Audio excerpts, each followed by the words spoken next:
We are live.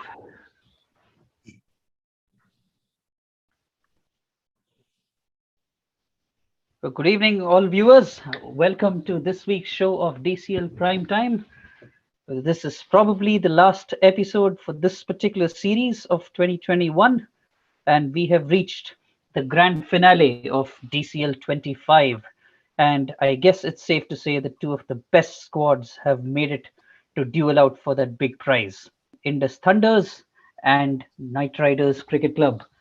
But before we get to that game, and we will have the captains of both those teams joining us tonight. But before we get there, let's try and take a little look back at what transpired last week and how did these two teams end up making the final, and who and how did they vanquish. So, Parthiv? Yeah, thank you, Avi. Yes, I think it's very important to kind of backtrack and see the road to the finals. It's interesting because I think in both cases, it was dominated by known weapons that we all know both teams possess. In case of Indus Thunders, it was Praveen Bangera, who has had a fabulous season this year, yet another half century, and on the KRCC side, it was Maulik, and that's why I basically pitted them together for the final showdown.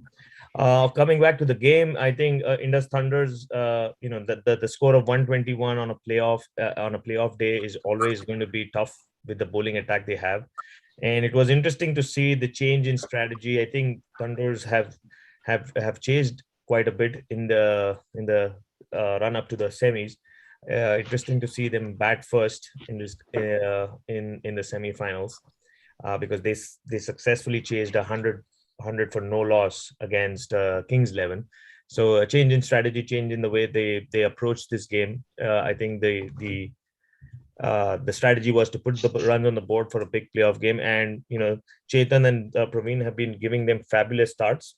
Game after game, and I think one of the key things which we had talked about for Pokiris to actually get inroads into Thunders, I think those two needed to be out really quickly, and that didn't happen. I think the opening partnership, even though Chetan was doing bulk of the scoring, it was moving, and then Praveen kind of took over, and then useful contributions, down from Dinesh, but I think it was Praveen who held the innings altogether. He could have had more support from the middle order. I think the middle order of Thunders kind of folded quite cheaply before Dinesh was able to kind of give that support to finish at the end. But I think 121 with the bowling attack they had, I was in no doubt that was going to be enough. I think on the Pokri side again, I think a couple of things which we've talked about. I think the shake-up of the bowling has always been who's going to go and who's going to bowl the overs. In this case, 7 bowlers were used. I think there was pretty much everyone who were going at 5 per over.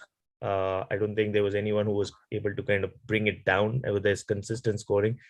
But not all in all, it wasn't a performance like from the Pokiris bowling which you would want to see in a playoff game where you see some tight overs, some maiden overs in between. I think Saran Raj, as he has been with the bat and ball, yeah, he was the pick of the players for Pokiris. And coming to the batting, I think Pokiris batting didn't stand up. I think finally we saw a glimpse of Prasanna Venkatesh. We've all known that he's been a great player. He's been performing so well, but he wasn't there yet. But this game, I think he was starting to show that glimpse, but before he could carry on and before he could actually make an impact, Thunders got him in the nick of time.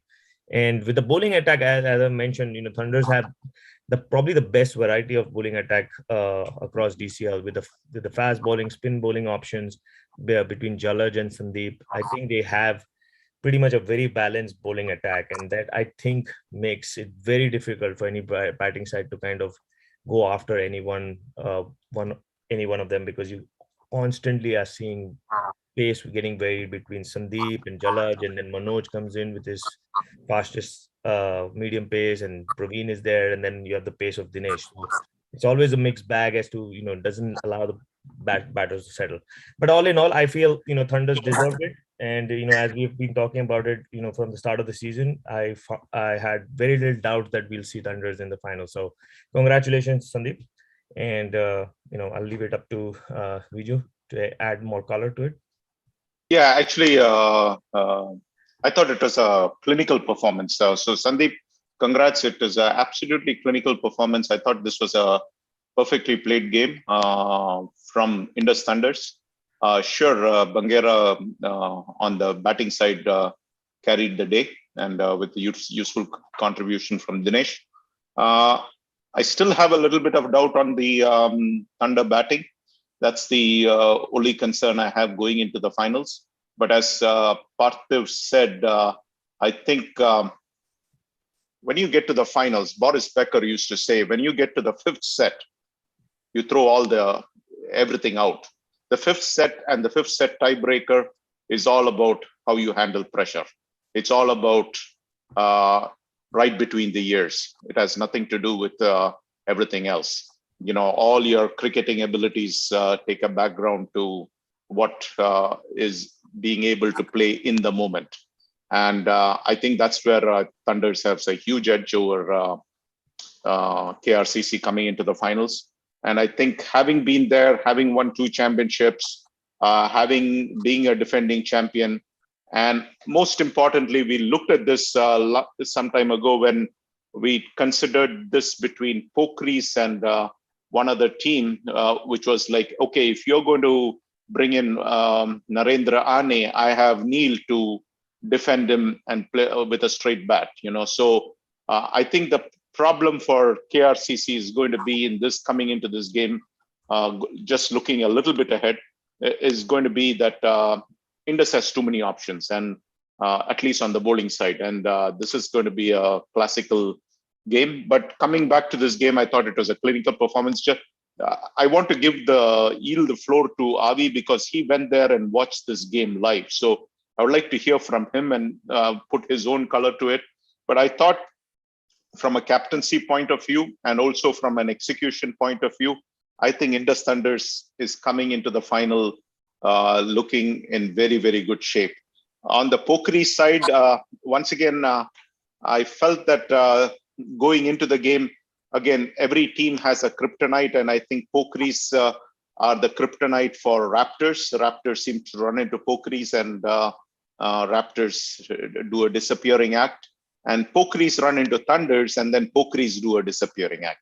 And I felt that, yes, Prasanna Venkatesh batted well, but on the bowling end, I would like to know why he bowled 1 over. If they felt that he was not fit enough all through the season, why you come into a critical game and then give him that 1 over. And I'm also curious why Neil only bowled 1 over when he had given only 3 runs and taken 1 wicket.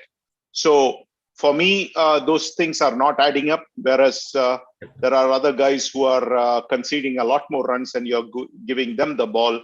But somehow I feel that, you have underutilized Neil, whereas this might have been a good game in which he probably should have bowled 4 to 5 overs. So I want to yield the floor to Avi and ask him why he did it, because as far as Thunders is concerned, I thought it was a clinical performance. So you just have to give a salute to Sandeep Gopu for doing an excellent job, managing all the expectations and, pressing all the right levers and pressing all the right buttons. They are clicking. Srikanth Yarua batted very well the previous game. This game, he probably didn't click. But they seem to have got all the batting clinks to a large extent out of the way. I still have a little concern on their batting. I have no concerns on their bowling, but I have a little concern on their batting. But having said that, they are clicking on all cylinders. So if we are picking a few things, I would rather say it's nitpicking because, hey, we have to find some flaw, a little bit of flaw kind of a thing. But they are clicking on all cylinders going into the finals. I think they are the favorites. In fact, Maulik asked me, who am I going to pick? And I told him point blank on his face that I'm picking Indus Thunders to win. And he said, yeah, okay. So he might not have liked the answer, but you are asking me a point blank question and you're going to get a point blank answer. So but that's again, he was just asking. And when we cover that game, I'll tell you why there are so many X's and O's where Gopu can cover all the X's and O's like in a chess match. If you do this, I'm going to do this. If you go do that, I'm going to do that. And I'm sure good skippers look at all the multiple options. Whereas when it comes to KRCC, they have some limitations there. So we'll see when we get to that game. But Avi, I just want to, you were there at the game, you watched the game live. So tell us what you saw. Tell us why Pokiris did not make a better match out of it.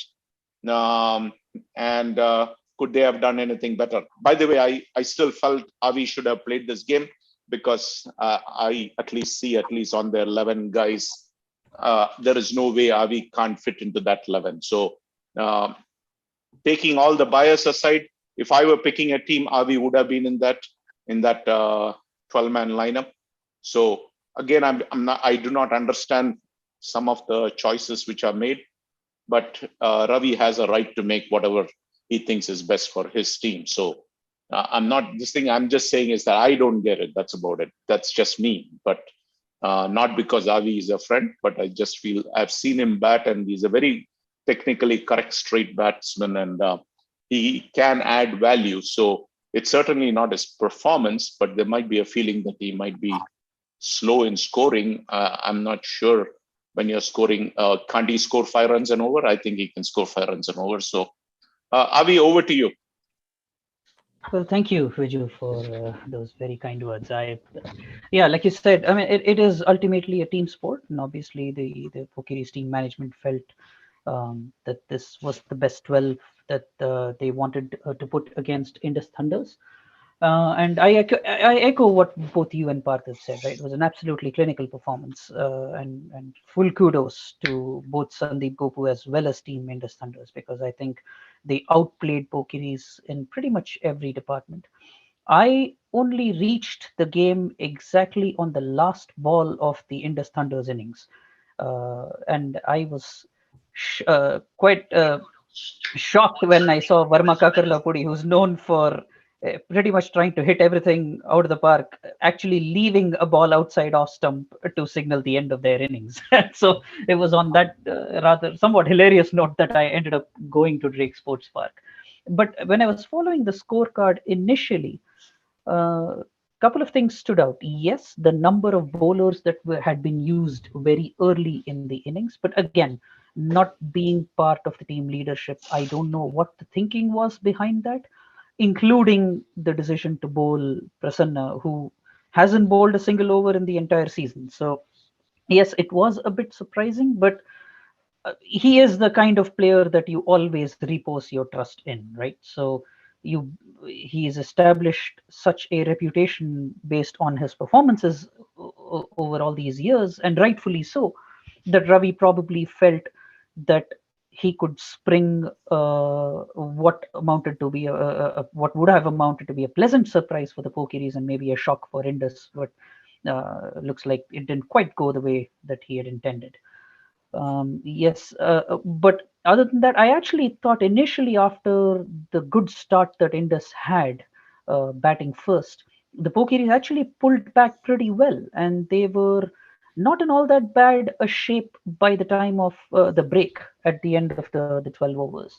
But I think after that, it's really the experience of Bangera that shines through in that batting scorecard, right? It's for a large part of his innings, it seemed like he was almost willfully holding himself back from scoring.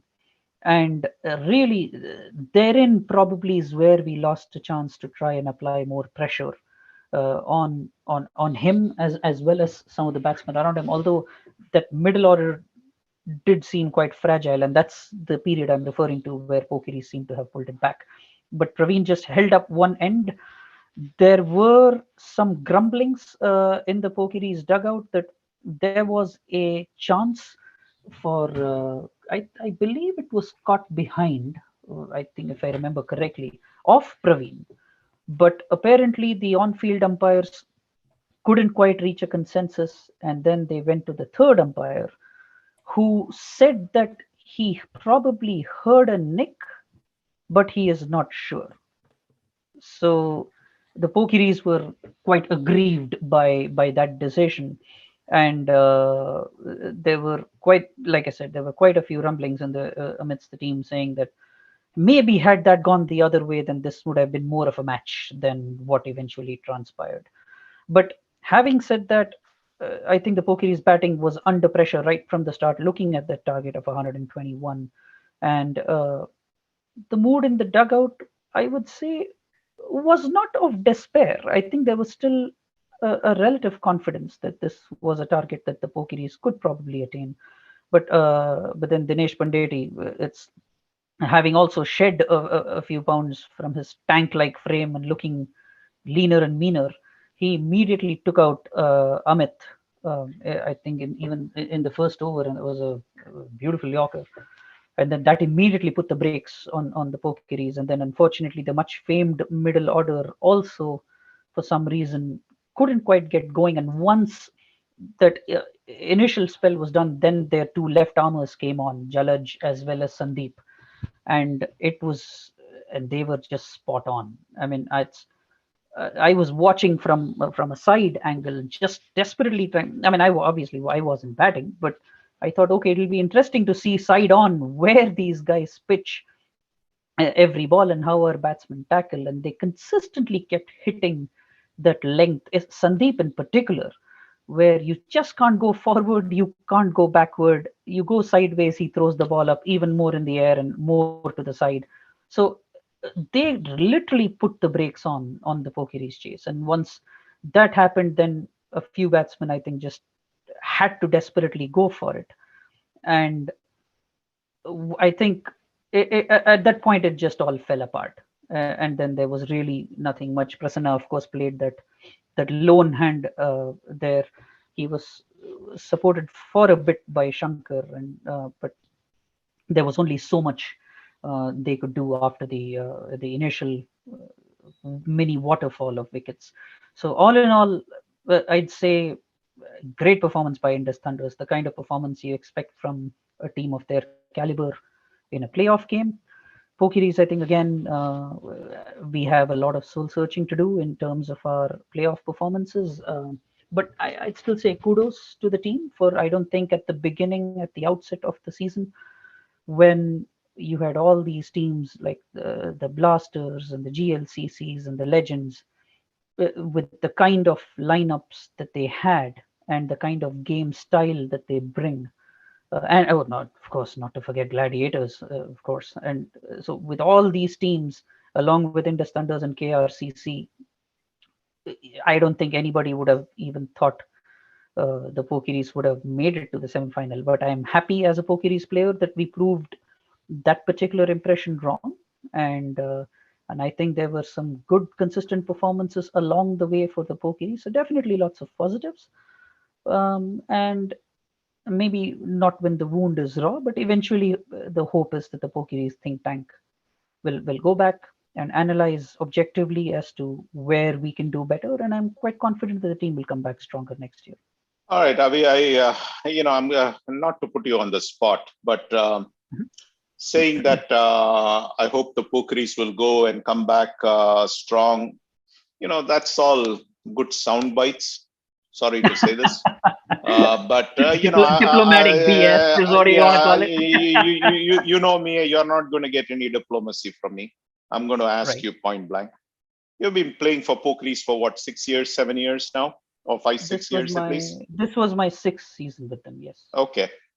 Have you ever seen any soul searching happening? Now I'm asking. I do not know the answer.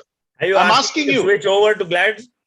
No, I'm asking him. Is soul searching happening? I'm asking him a point blank question. I do not know the answer, but I'm asking a question to which I do not know the answer. But he said that, hey, let's hope that we're going to come back. All right.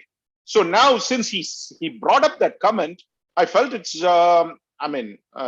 If you can't handle the tough questions, then you should be a chicken and not come on the show. You come on the show, you are going to get some tough questions, at least from me. But that's my question. Have you seen soul searching happening in the last 6 years, which leads you to feel that there is going to be soul searching this off season? Otherwise, if there has been no soul searching, in your opinion, in the last 6 years, it's not going to happen this season too.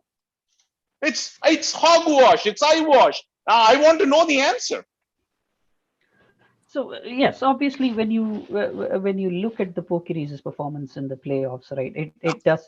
Again, the honest answer, I don't know either, because, like I said, I have never been involved with planning team strategy, or I am usually not in the loop on that. So I don't know what kind of discussions happen in the background, or even who is involved. I have a rough idea, but I am not entirely sure as to who, amongst whom any decisions or thought processes happen, particularly when we come to the playoffs.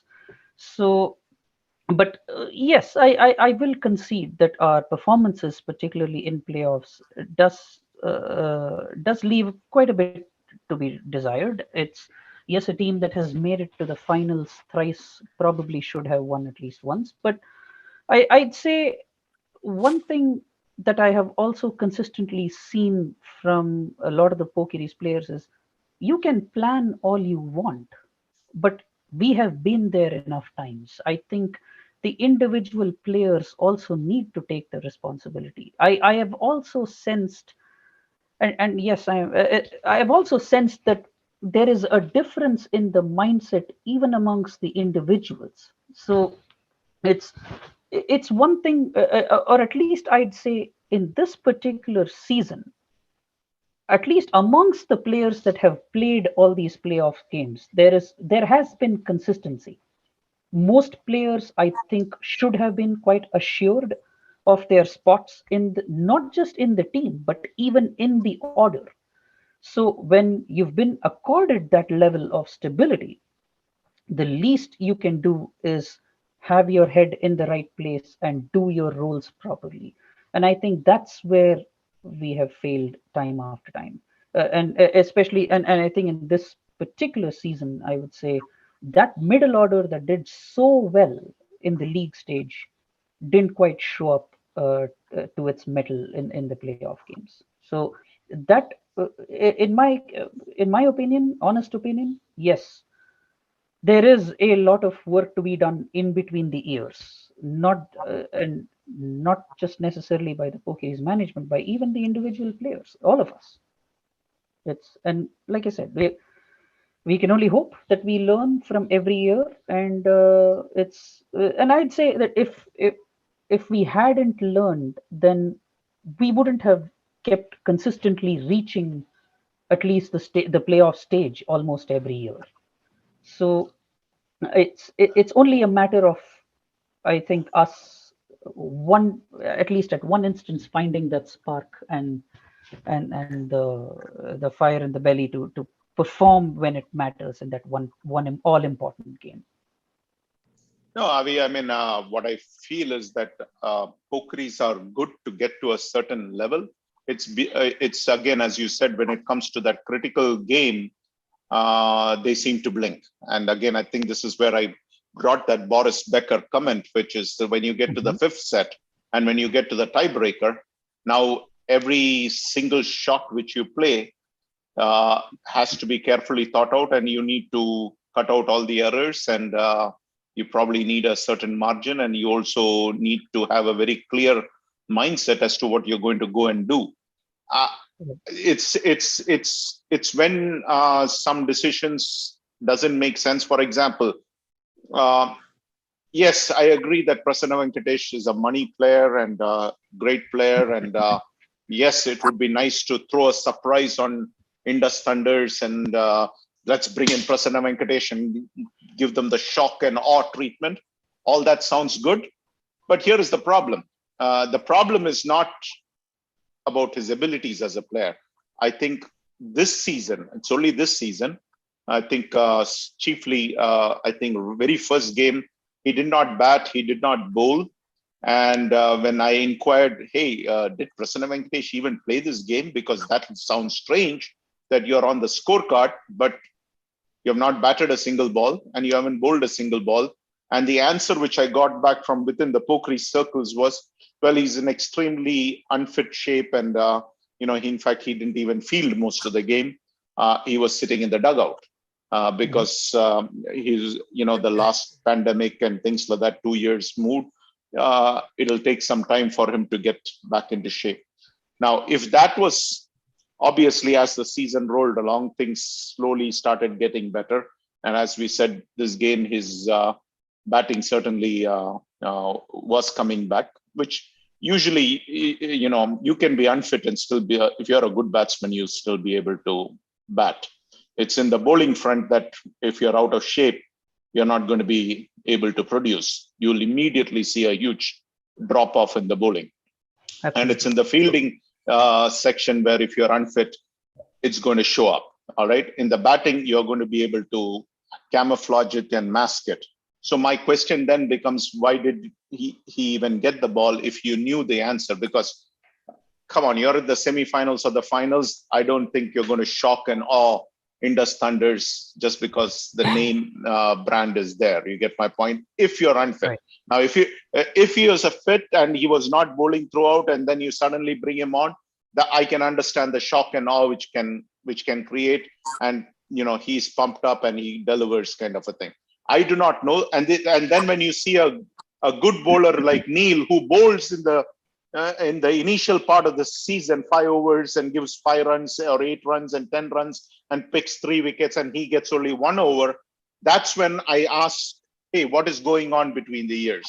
That's where I have a problem, in the sense that, hey, this is not making a lot of sense. But not to take away from reaching the semifinals. That's great. You get my point? How many teams can say that you reach the semifinal? That's all. That is great. But my point then becomes, hey,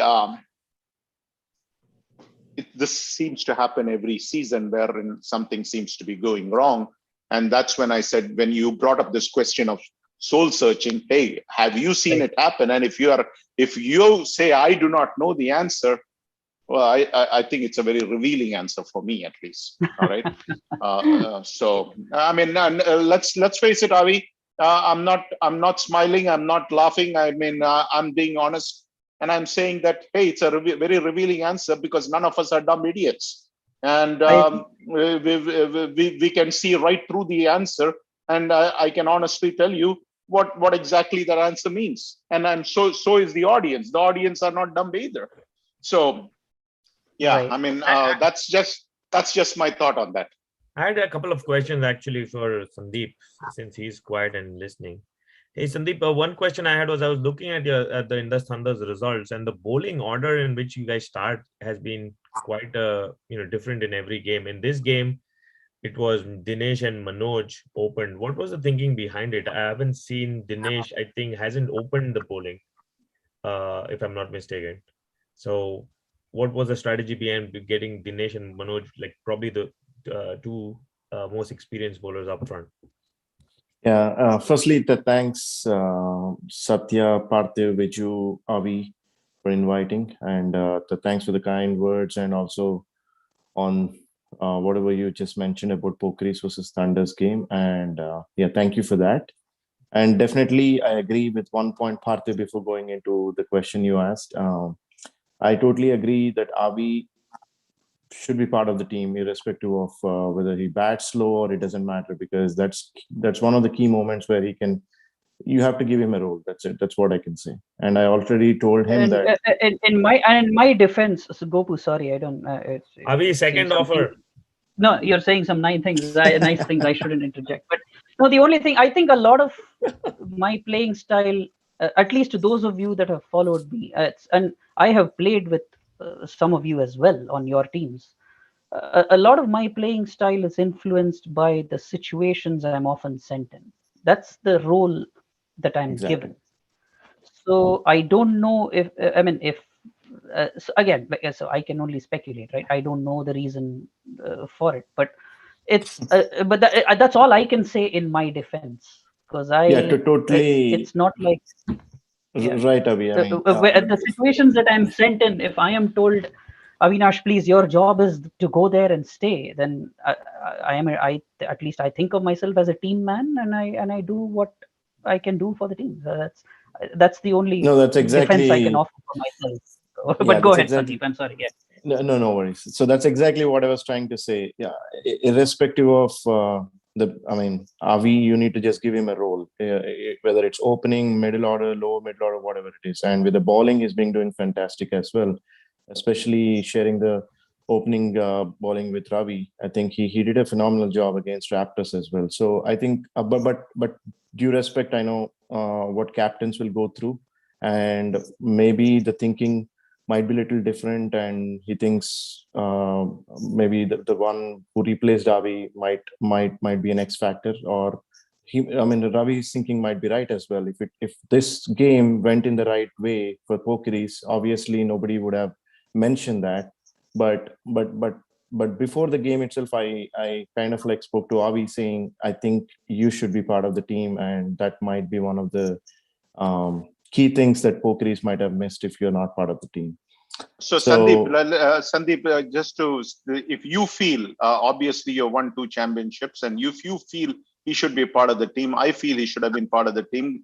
Parthiv feels he should be part of the team. I do not know what Satya feels, but whatever it is, you have 3 guys who are out there and looking at the 12 and saying that he should have been part of the team. I mean, then I do not know what.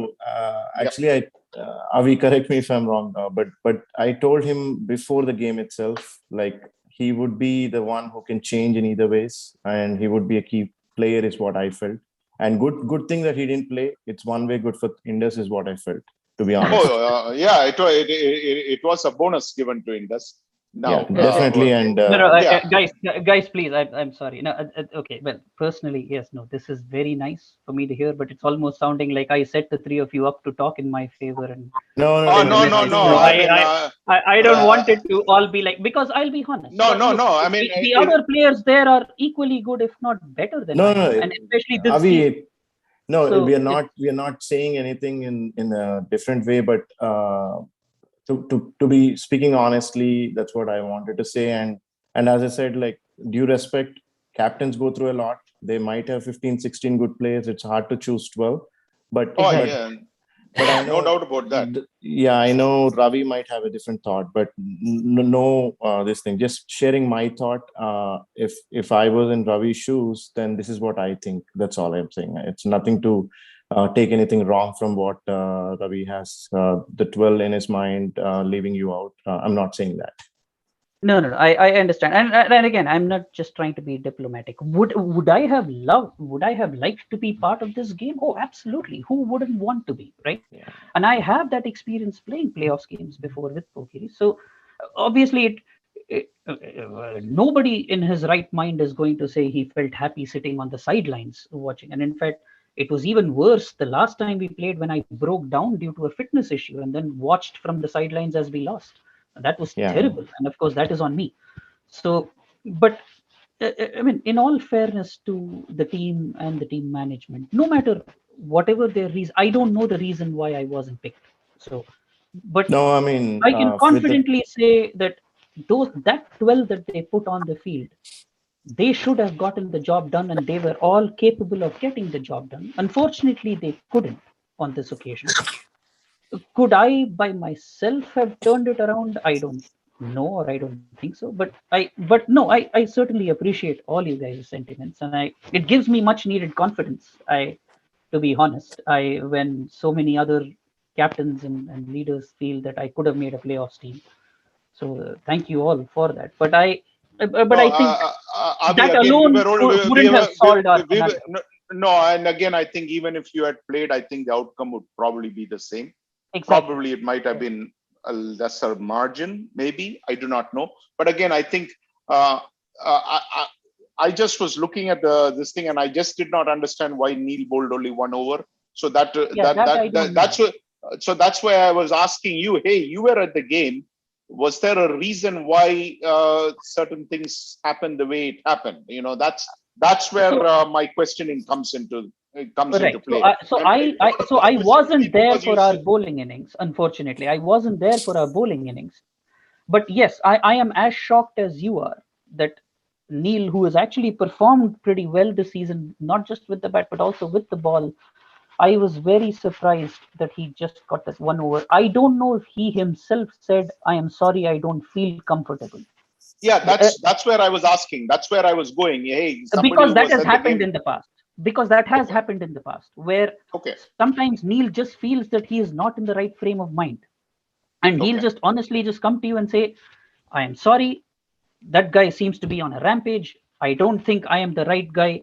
I am going to get thrashed." Now, if the bowler himself feels he might end up getting thrashed, then what can the poor captain do? He'll be like, "Oh God, great, okay, fine. Then I'll just try someone else." Maybe Yeah, that happens. It's maybe you have to appreciate that bowler when he comes and tells you that, because at least it is being honest and telling you that, hey, I don't think I can get the job done. But anyway, I think it's time to move on. I think the question was, you brought up this question with regards to soul searching, and that's when I had I caught my ear, and I just was curious. Hey, you've been playing 6 years. What soul searching have you seen? So that's where it digressed. But yes, I think if I had a choice, I would put you on that 12-man lineup. That's for sure. Because seeing that 12-man lineup, yes, I think you get in there. I'm not discrediting anybody, but just seeing the skill level I have seen of all the players, I know that you can get in there. Now, I will concede one thing, though. One last point. I will concede and make this point to my team specifically, is that yes, our leadership probably attaches a lot of value, or I would say they attach a lot of importance to brand value of players. Like, yes, like this guy is the X factor. This guy can definitely get the job done. Oh, this guy can hit the big sixes. This guy can pick up the 5 wickets. Sure. But we have to learn to look past the name, or just the what we perceive or conjure as the impact somebody can bring, and try and talk to those players and say, look, we repose that faith in you. It's your time to pay it back. And I think those players who are there, who know what their roles are, they should do it without any fear of failure. I think that's what paralyzes us in playoff games, where you take and that's what we've told, for example, someone like Amit, or like, dude, your job is to go hell for leather, so don't worry if you fail. That's okay. With a spinner like Neil, we tell him, we understand there is inherent risk in the way you bowl. Someone might take you to the cleaners, and that is a price we are willing to pay. So when and this is coming straight, I have seen this happen, these kind of talks happen. So when somebody is coming to you and saying, I don't care if you fail in the effort to fulfill your role, then I think that player should do his role properly and should do it against opponents that matter and in games that matter. So that's the one point that I'll willingly concede, where I think a lot of our players tend to get overwhelmed by the occasion, and that we've been in that occasion enough times. We've already failed enough. What more can happen? So I think the one thing we need to do is summon our guts and just put in a more gutsy performance. I agree that margin should not have been that big. yeah, I mean that's my point. My point is, I think it was a very one-sided game, if you ask me. And when you are playing a semi-final, you expect that to be a much closer game, not this big or this thing. But having said that, Avi, I wanted to say that Amit played really well this year, so we have to give him credit. Maybe he didn't perform in this game, but nobody performs every single game in and game out. All right, so you're going to have an off game here and there. So I have no problems. Yeah, Dinesh Panditi must have bowled a superb ball to get him out. Oh, that was a very good ball. Yeah, I was there for that. Oh yeah. So I think he has found a role and he has done great job. The only person who probably has done an even better job is Saran. You know, I mean, he was clearly the MVP of Pokiris. And if you ask me, let's not taking anything away from Saran, because he has produced with the bat, he has produced with the ball. He was the MVP, and let us give him credit as they go out. Give credit to Ravi too, because in the sense that it's not easy being a captain and assembling all the team. Coming back to this point of brand value, I can understand that, because a skipper always gets that that pressure, hey, this guy is available. So, well, he's Right. performed great in the past, but I So, also so, so, so understand your Satish, point. for example, right? Satish, for Yeah, example, yeah, the poor guy probably didn't touch a bat in 2 months because he was off to India. By the way, best wishes to him and his new bride. He okay. just came back after getting married.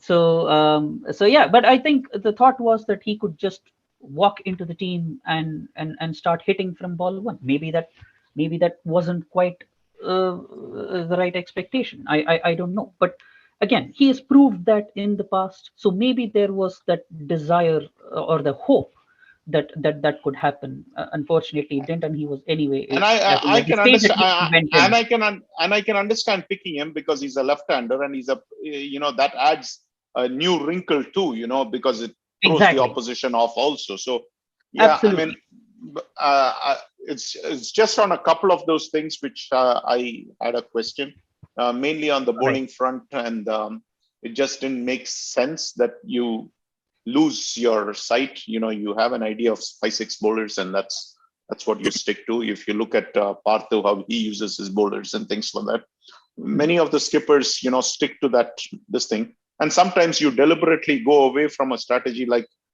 strikers did against Glads. I was expecting Ramesh Pawar to bowl, and he didn't bowl a single ball in Right. that game. And if he had bowled, I think we both know what the answer probably would have been. There might have been a few balls going out, but is he their fastest bowler? He is their fastest bowler.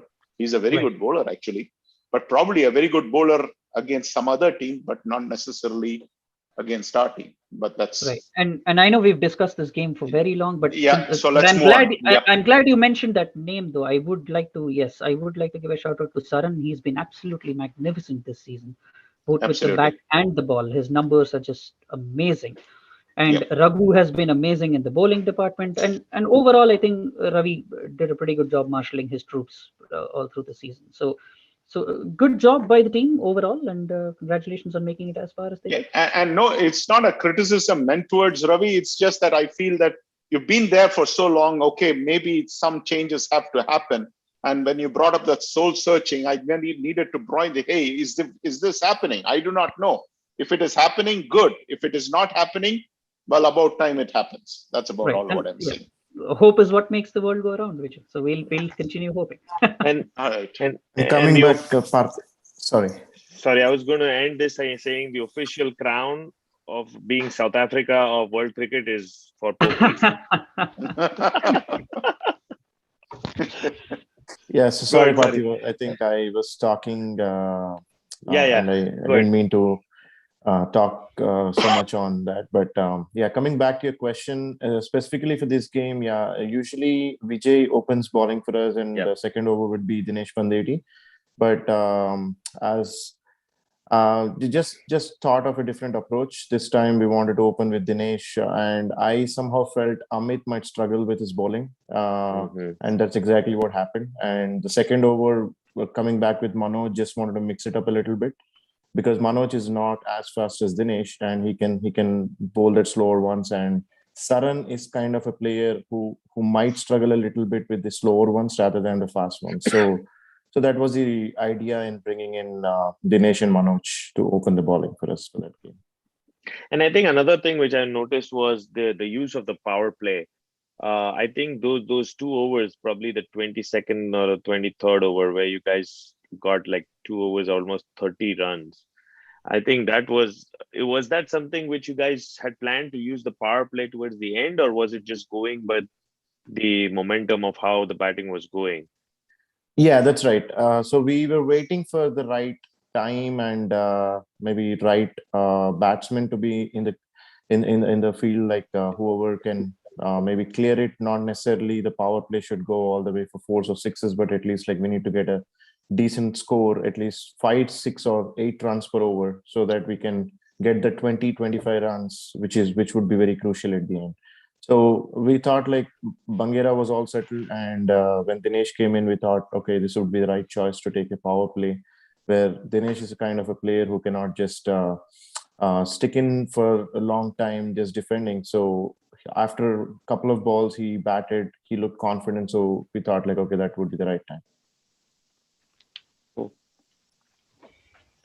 Yeah, when we have Yogi Bhai, I think that's one question I wanted to ask both of the captains as to how do they think about power play? Because I think every captain has a different mindset as to how they think about power play. So something I want to probably ask you guys. Yeah, Totally. because Yeah. we did see that Dynamites did not take the power play and waited till the last 3 overs to take the power Right, play. right. Again, I Yeah, feel that strategy has limited value. I'm not a big fan of that strategy of waiting till the last 3 overs to take the power right, play. right. But that's just me. You get my point. I'm Yeah, sure and Vijay has his own good reasons, but anyway, the last 3 overs you're going to keep hitting anyways. But speaking of Dynamites, I'm a bit surprised Vijay Shanmugam isn't here today, probably because he's played all the games he has for this Well, team. Avi probably we should say that he didn't come on the show last week, and I told if he doesn't I know, come on the right? show, maybe he'll poor jinx guy. himself and lose the game. And he didn't lose the game. Right. No, But no. but Give, coming but give But coming in to all give this that. game, fairness, he had some kids issues, and we all know that. I mean, Yeah, right, yeah. I think he had to right. put the kids to sleep or something like that. Right. So he had But some coming to genuine this issues. game, I think KRCC, yes, most of us expected them to put one over the Dynamites and pretty much. But it wasn't quite the romp into the finals that the Indus Thunders had. I think the Dynamites acquitted themselves pretty well in this game, getting to three figures, and overall, it's been a stupendous performance by them reaching the semifinals. I'm assuming this is for the first time, right? At least first time in the time that I have been part of DCL. So it's been a terrific performance by the team, and full kudos to our frequent guest, who I am assuming is going to call in maybe later tonight, Vijay Shanmugam. But yeah, over to you, Partha, for this game. Yeah, I think it was all experience here. Both Tamim and Maulik, I think those two guys used all of their experience, along with obviously equally well supported by Jasneet and Sahesh. I mean, these guys have played, the game in every form of cricket, leather ball, tape ball, T-ball, every form of ball.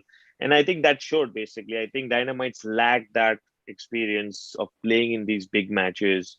Yes, they beat us in the big match in the quarterfinals, but that was also a very nail biter. I mean, that was even Stevens. But when it comes to these big matches, I think you need these key moments which need to be won. And in this case, if you see, yes, Dynamites did a good job of posting 108, but to be fair, with the KRCC batting, I don't think that was enough. They were at least 20 to 30 runs short of what could have been a challenging total, considering some of the power hitting which Maulik and Tamim and Jasneet are capable of. So I think they were to start off with, they were short by 20 runs, and then coming to the KRCC batting, I think they started really well. The first uh, 3 wickets were under 20. So that was a great start getting the top order. But I think the middle order is where the KRCC's batting is most lethal. Is Maulik, Tamim, Jasneet comes in, Omkar. I know he goes a little lower than I would have want him to go, but he's also pretty much a guy you can rely on. And I was talking to Vijay, and he mentioned about them dropping Maulik at when he hadn't opened the account, and that's just destiny or luck.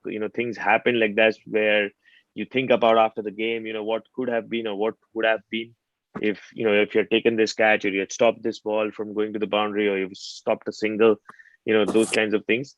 But Maulik, the more we have talked about him, the more he's become better and better. In this game, again, a runnable inning, along with Tamim. Tamim is, I think his role in the KRCC is, play his game, get quick runs, and, and he generally, is targeting the boundary. And in the 2 or 3 innings that he's played lately, I think that's what his role has been, to go out and smash the bowling. And they've got support. So they've got Omkar and Jasneet at the back end. So I mean, even if Tamim fails, I feel that they have enough batting behind to kind of, get more support and rally around it.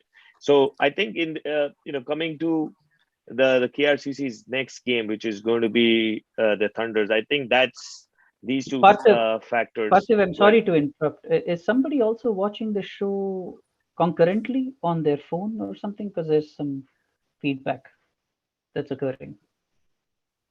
I'm not sure. If they are, then please kindly go on mute.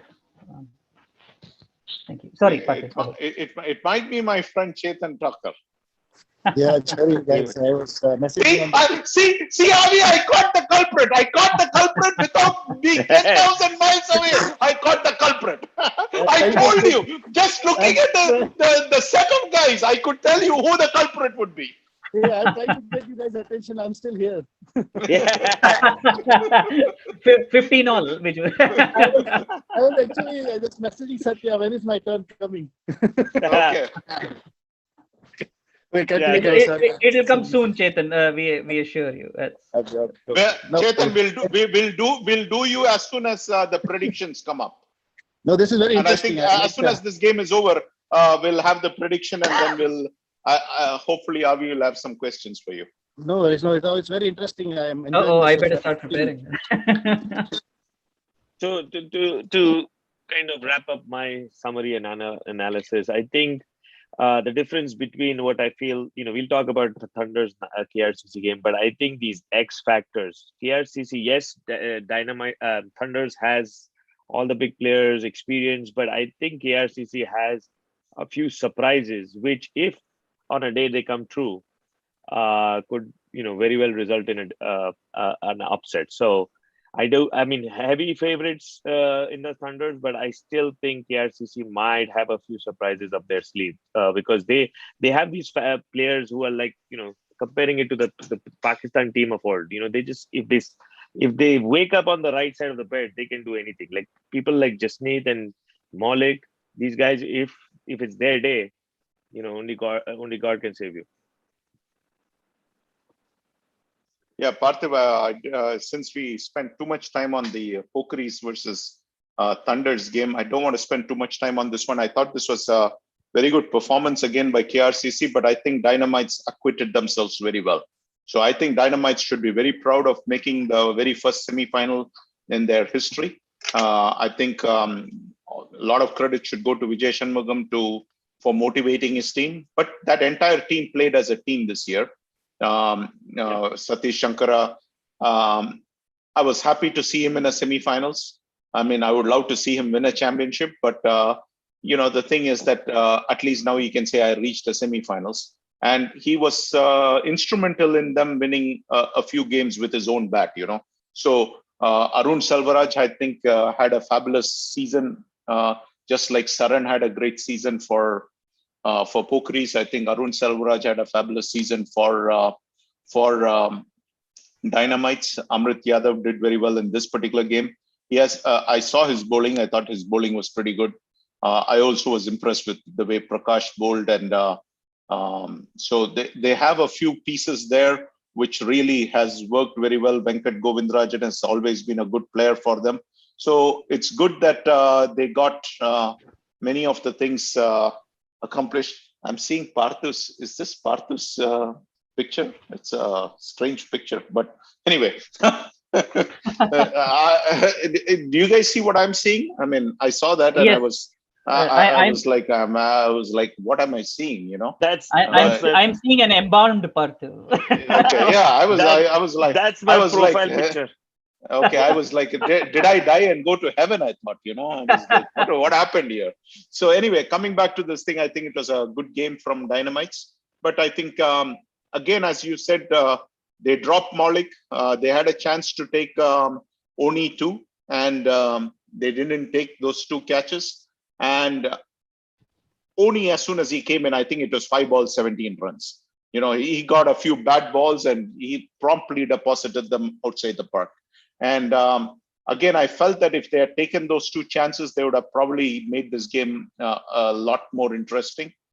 Because again, I'm not sure if they were 20 runs short. I would have told Dynamites, if they asked me what score they should get, I would have said that they probably want to get to the 115, 120 mark. Then I think they can probably defend it.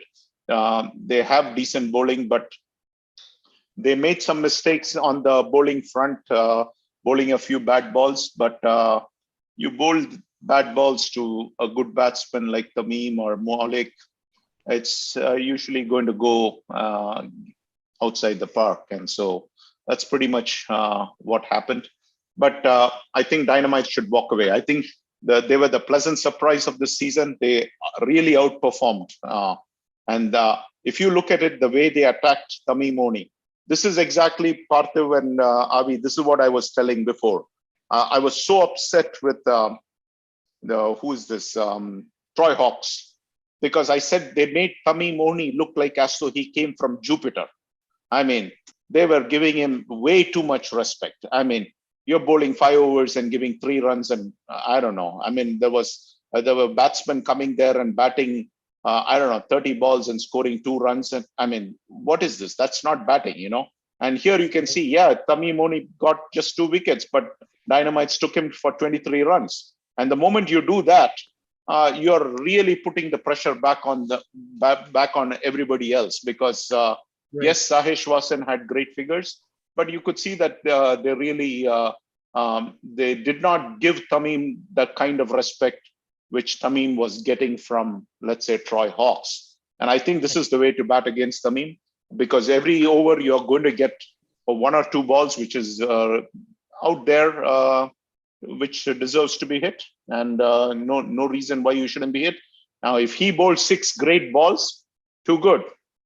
But I don't think he can bowl 6 great balls every single over. So if you're giving 5 overs and 5 runs, that I don't think that makes much sense. So at least he's not come from Jupiter. Let me put it that way. So that's just the thing. But I agree. No, I think a lot of times people just get overwhelmed looking at those names, right? And no doubt, he's unquestionably a great talent. But I agree. I see your point. Yeah, and again, yes, there is the pace and everything like that, but a good batsman is not going to be that much pushed by pace. He's going to be able to handle it. So, right. So but congrats to KRCC. I mean, this is a great this thing. My friend Yogesh is there, and congrats on reaching their first finals. I only wish this team was named Eagles, which is our friend's favorite name is Eagles. So maybe next year he'll change his name to Eagles. But that was always his all-time favorite name. So, but I was happy to see Yogi play the game. He deserves to play. I told Maulik this n number of times. I don't care. It's Yogi and 11 other guys. Simple as that. Gaba had a good game. The previous game, Gaba has been playing very well.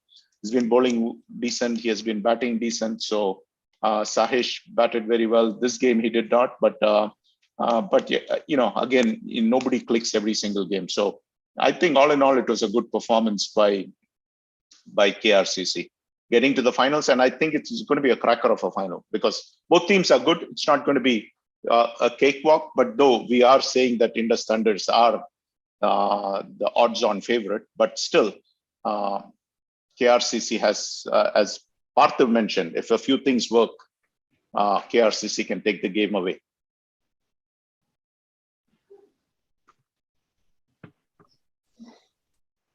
Over to you, Avi.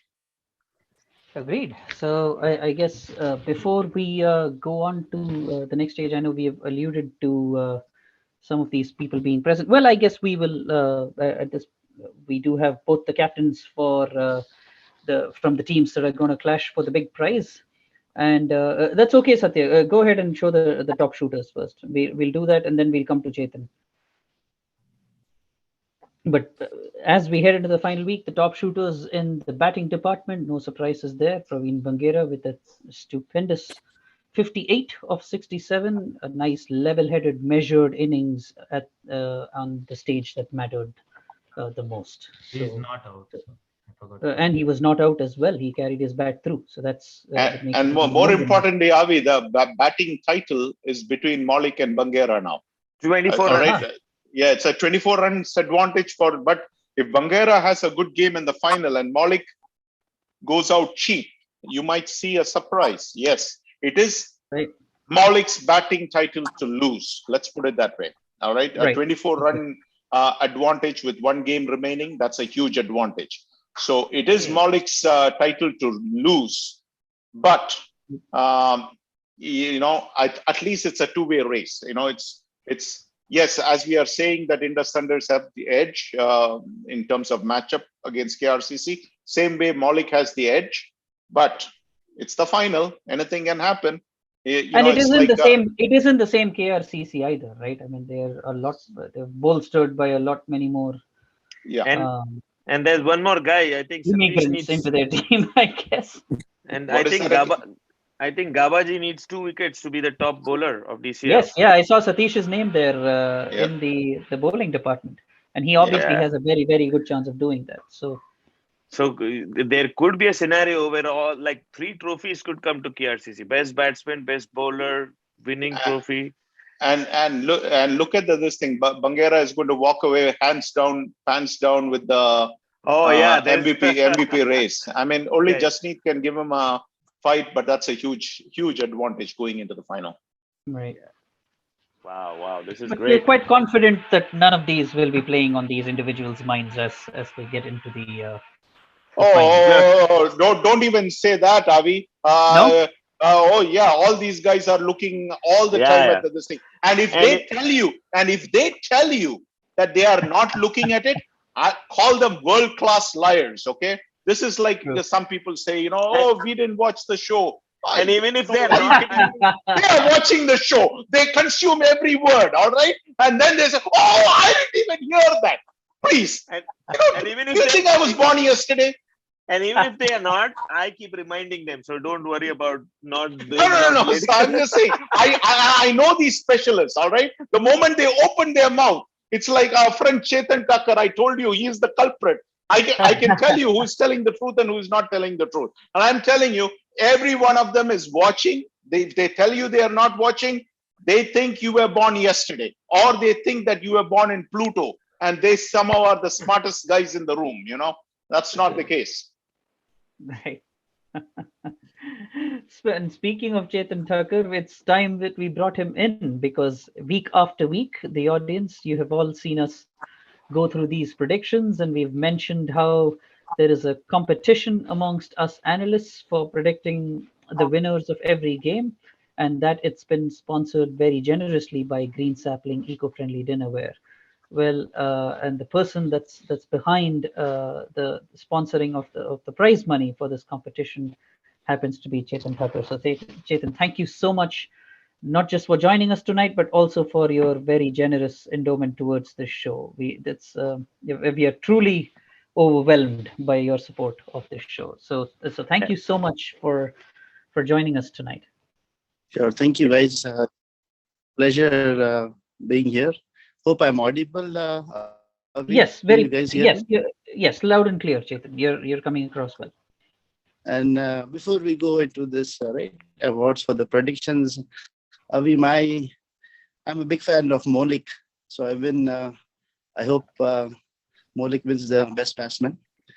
He has been a former Graz player. I really like him, so I hope he wins that trophy or championship. That's it. Maulik won't sleep from tonight until the final.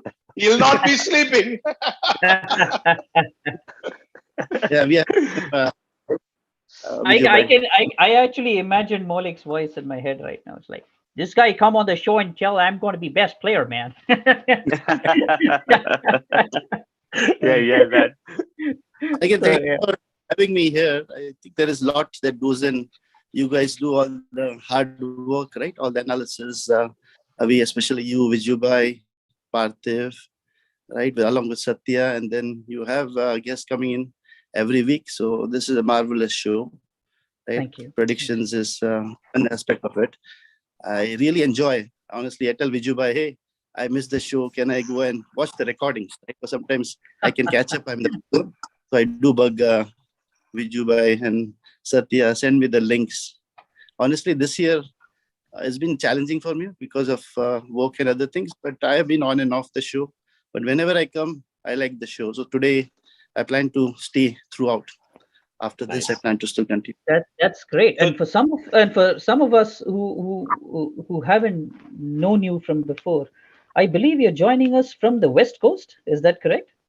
That's right. So I'm from California right now. Wow. Actually, I'm dialing in from Vegas. Avi. All right. Avi, you need to know our friend Chetan Thakkar is a world-class poker player. And so Oh, wow.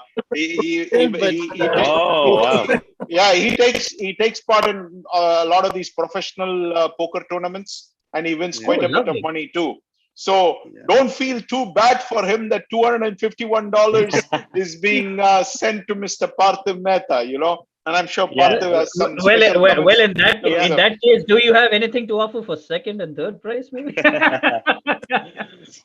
Yes. How about you guys? How about you guys stink? You couldn't beat Parthiv Mehta. So Chetan, I wanted to thank you so much. Thank you for sponsoring the prize. I think it was a great race. Kept us all interested and Extremely engrossed. Yes. Yes, extremely. So I think thank you so much. But I did have one question for the comment you posted on YouTube for strikers. I think it was before the Glads game. You had written Jao, that jao, ghar jao. Parthiv, ghar jao. Tell me what tell me what you're thinking. And I wanted to reply, but I was waiting. I didn't want to do it prematurely because I knew I had to get to the semis. Still a long way to go. So tell me what is going on. Nothing, Parthiv, as you know, I'm a big Glads fan, right? I think before that comment, I also probably commented that nothing can stop Glads all the way up, right? I do that in the fantasy also. I play fantasy with the Vijubai in a group. Vijubai knows I do that a lot, right? Just boost the confidence, right? And then I think some of the comments, see, you are into the game of cricket there. You know a lot more.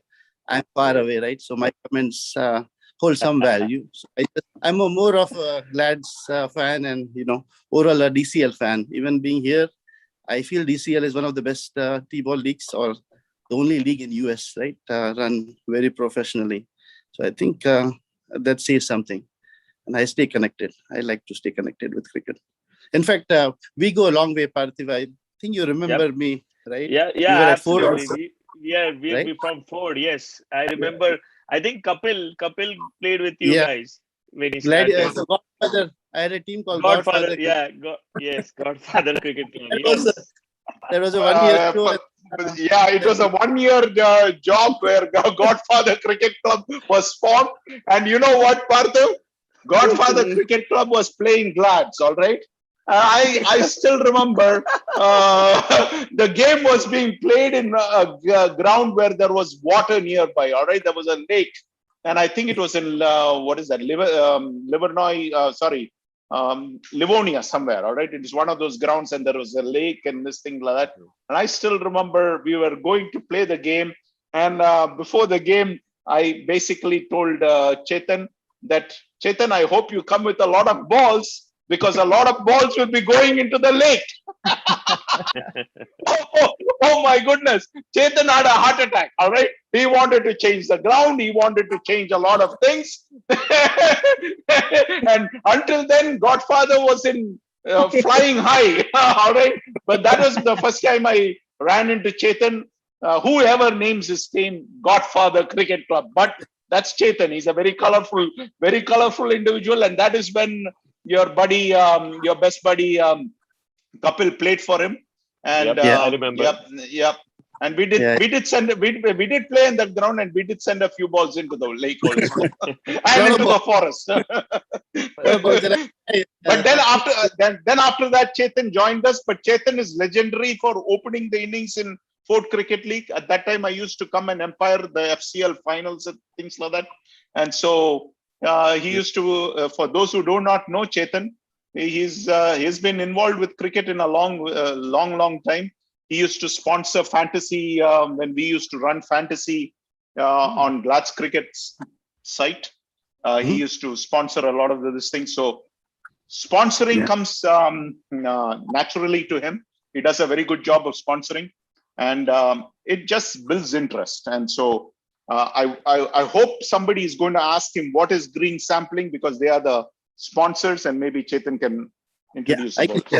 And before we go, I just thank you, Vijubai, for giving that background, right? Parthiv, I was in FCL and I played with Model T, team in FCL. We won a few championships, right? And also in DCL, I had I was member of Juggernaut's team. I think you guys know Juggernaut's wife. Yes. That's where my T-ball career started actually. Right. So, I've been with DCL for a long time, on and off. Right. Unfortunately, I California, but I still try to stay connected. Yeah. Awesome. So good. And I remember the Strikers game, Parthiv. I don't know if you remember, but we had some early wickets against Strikers. I think you guys came to bat first. I had a bowler called Abhilash, I think, who had taken your wicket very quickly in initial overs, and Strikers were like 3 or 4 down, and we were very excited. But you guys came back and closed the game on us. But I remember that game, right? And I think you keep behind the stumps, right? Yes. So there were a lot of talk happening. So I remember that game. Yeah, that hasn't changed. So you're So Parthiv now. Chetan, my apologies that I had to step out for a bit. But my God, I think I timed my arrival back perfectly.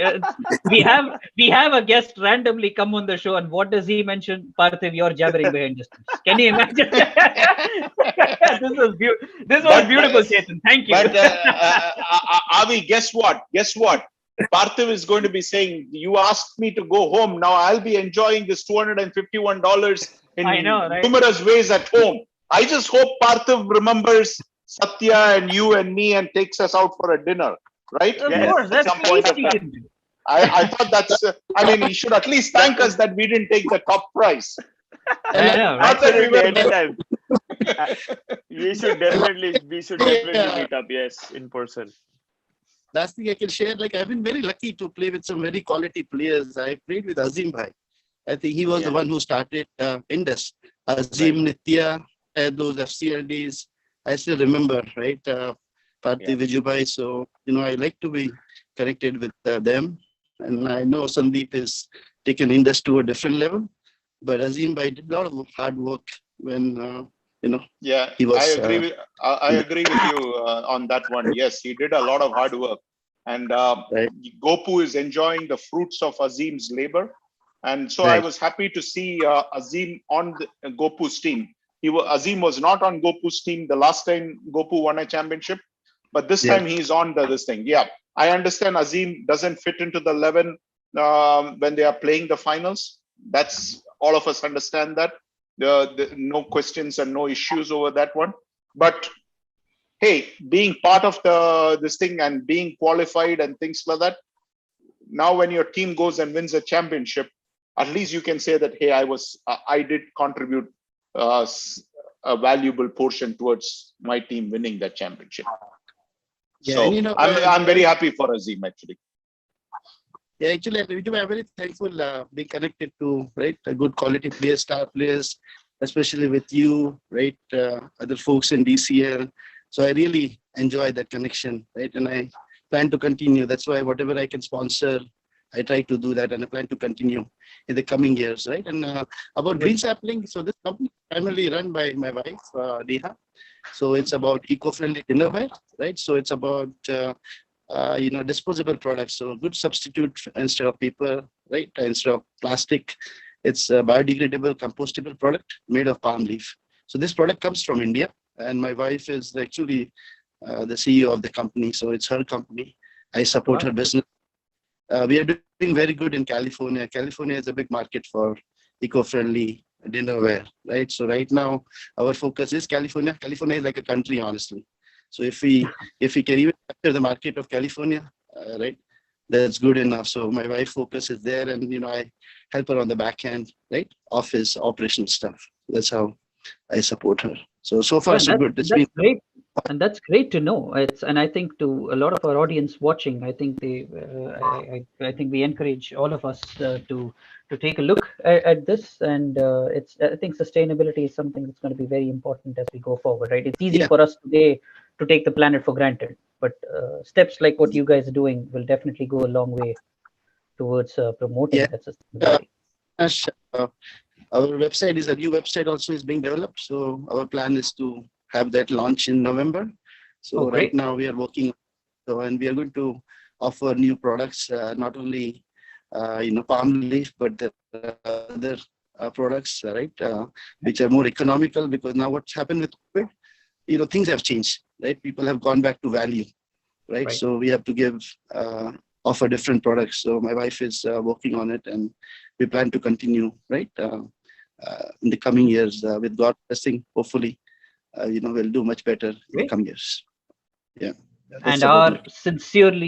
our sincere best wishes for the success of your venture. That's I think it's like I said, it's very important for the future of the planet itself going forward that these kind of efforts bear fruit. And our best Yeah. wishes are with you. And just to add to that, I mean that it's a person like you that's not even in Michigan anymore, but wants to keep in touch with the game, with the league, with the friends, and actually Mhm. is willing to sponsor, even though you yourself are remote. I think that's what has sustained this game in this country, right? At all levels. We talk just DCL, but it's the efforts of people like yourself at various levels that promotes this game, where it's flourishing in a land where it was once an alien game. So Right, it's right. so absolute kudos to you, Chetan. And I can't say personally as well as on behalf of the audience and everyone here how grateful we are to people like yourself and your enthusiasm and your drive. And since Thank you. it's the season of team building and amalgamations, if you do decide to launch Godfather Cricket Club again, I think you have quite a few players on this very panel that would be willing to play for you. Avi, thanks for bringing that point up. I bring that lightly with Vijubai. Vijubai laughs it out, right? So maybe there's something that will happen at some point of time, but let's see. I have some plan, but the plan has to work. And if I can form a team again, why not? And I can come and play some games actually. So let's see. Absolutely.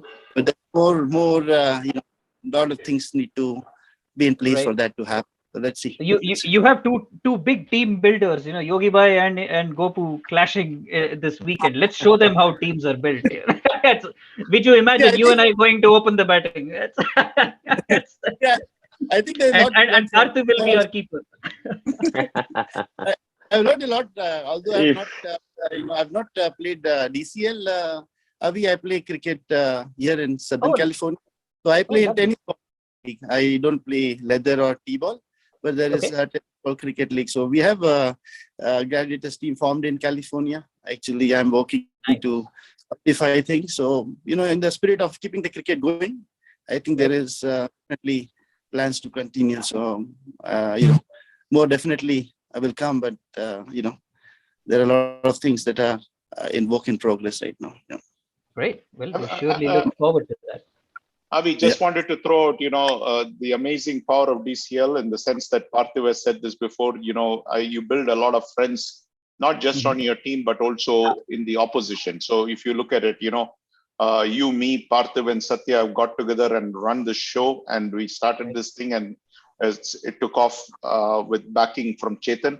But Chetan was an opponent for me, right? I mean, he was he played 1 year in DCL. He formed Godfather Cricket Club, and the very next year he left Detroit. But just sitting down and meeting him at a captain's meeting, that was the first time I was meeting him. I saw him before as a player when I was an umpire in FCL. But what I'm saying is that we built up a relationship from there.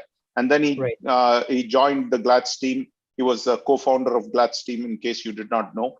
So no, I did not. When we formed Glad's team, he was one of the guys who was a co-founder for Glad's team. So he has supported us with generously supported us with monetary resources. And then whenever we have had a show or anything, when this thing came up, I suggested to Satya, ask Chetan if he would be interested in sponsoring to make this a little more meaningful. In other words, you're not just predicting for the sake of predicting, but rather, hey, you're applying your brain and predicting it because there is something monetarily rewarding for you if you get it right. And so obviously, it's nice to be known as the best analyst on the panel or the best analyst in DCL and claim the title that I am the best analyst in DCL. But if you can add a monetary benefit to it, I think that's the icing on the cake. Absolutely. Yep. Yeah, and I think talking about it, sorry, go ahead, Vijay. I was saying, okay, so now we probably should go to the big game. the biggest game of the Yeah, season. yeah. I think right. The award goes to Parthiv, right? Yes, Parthiv, absolutely. won by 20 points. So congratulations, Parthiv, for winning it. I think 20 points is a huge difference, is what I understand. So you kind of No, it's 2 No. points, not 20 points, not No, 20 it's points. 2 We are not points. that bad, man. It's only 2 points. It's only 2 points. I don't know what you're looking at. Are you high on cannabis? I mean, what are you talking about, Chetan? 20 points? Come on, man. But I'll take it. I'll take it, Chetan. It was a lot more than 20 points at the end of the first few weeks, but Oh, look at how well we've yeah, caught up, all of us. Actually, the last 14 weeks or something, we have outshined Parthiv, all right? Oh, Because absolutely. Parthiv had like 11 or 12-point game or lead after 2 weeks, because there were teams which we did not know much about who were upsetting all of this thing. And the very first week, Parthiv took a 12-0 lead. All 12 games he got it right. I have no idea how he got it right, but he got all 12 games right. And the very next game also, I think out of 12 games, he got 11 right. So it was like we were already at a huge disadvantage. You see, we were like 6-6 or 7-5, and then the next week again it was 7-5. That's But why after that, that's why I'm not treating you guys. I'm going to treat Rashid Bhai, Sterling Striker, Ehsan, those guys. Those guys actually. Yeah, I know, right? So how is and the that, guys? How is the ranking? So Parthiv, you're number 1. Who is number 2, number 3, number 4? Second is me, Avi. Can't you see the screen? 122 for Parthiv, 120 for Avi. It was close. It was Sorry, I close. didn't see that. Oh, I can see that now. Okay. Yeah, That's a close race. Sorry, guys. it was close race. But again, winner is Parthiv. So congratulations to Parthiv. Thank you, Yes. Chetan. Thank you so much. So now, Chetan, you just need to tell Parthiv how he is going to get his money. That's about it. I already got it. I already got it. Thank you. Oh, good. You already got it. Yes. Yeah. Oh, I didn't know that. When did this happen? Look at Anu. This evening, just before the show, I think Satya wired it, Zelled it to me. Yeah. Oh, is it okay? All right. Okay. Oh, okay. So the money is already gone. I did not know that. Yeah. Yeah. Zamana Okay, badal gaya in 1 second. So having crowned Parthiv as the best analyst, we come to our big final of DCL 2021, this 25th year, which makes it all the more special. So who is going to get that crown on their head? Is it going to be Sandeep Gopu and Team Indus, or is it going to be Yogi Bhai and KRCC? Speaking of whom, where is Yogi Bhai? Did he drop off? I haven't seen him in a while. Got bored. Got bored? Oh, come on. Oh, no. Nobody can get bored on this show. He got bored to listen. Nothing about KRCC, so he got. Hey guys, my battery is low. If I disconnect, I might join again. Okay, just right. thank you guys. It was nice being on the show, and I'll try to join back if I get disconnected. Thanks Okay. for coming on the show. Thank you, Thanks for take care. Thank you. Bye. And thanks for the support. Thank you. Yeah. You're welcome. Bye. Message Yogi. Where's my phone? Yes.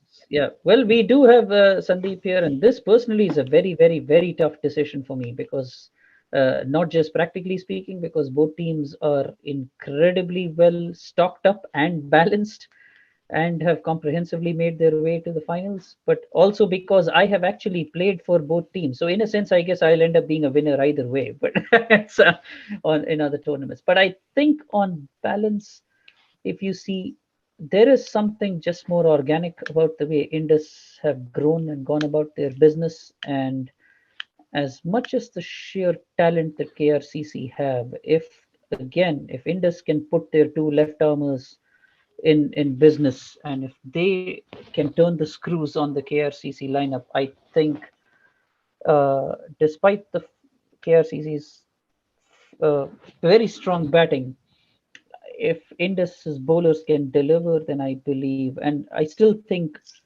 like somebody mentioned, the balance is in favor of the ball. So I am going to go with Indus on this one. Yeah, I think this is a coin toss essentially, but I think some of the things which I don't think in a finals, I generally don't look at who has the better strength in terms of batting and bowling. I look at who wants to win more, like who has that hunger to kind of win it. And secondly, I think I always want an underdog by default. So the reason why I think I hate Australia or I hate Federer, not hate Federer, but I don't hate Federer, but I like Nadal more than Federer, is because Federer is so good. He's perfection, right? And that's why I support Nadal, just because of the fact that I want some competition and I want somebody to challenge perfection, right? So using that analogy, I think that's where I would go with KRCC. Is like, I want underdogs. I would support them. Indus are so overwhelmingly favorites. Like it's like supporting Australia. That's why I would go with KRCC just on this thesis. Nothing against any of the teams, because I think both are equally strong. But just my gut feeling, what I've done in the past, always supported to go with underdogs. So never been a New England Patriots fan, Yankees fan, Federer fan. It's always the opposite. All right.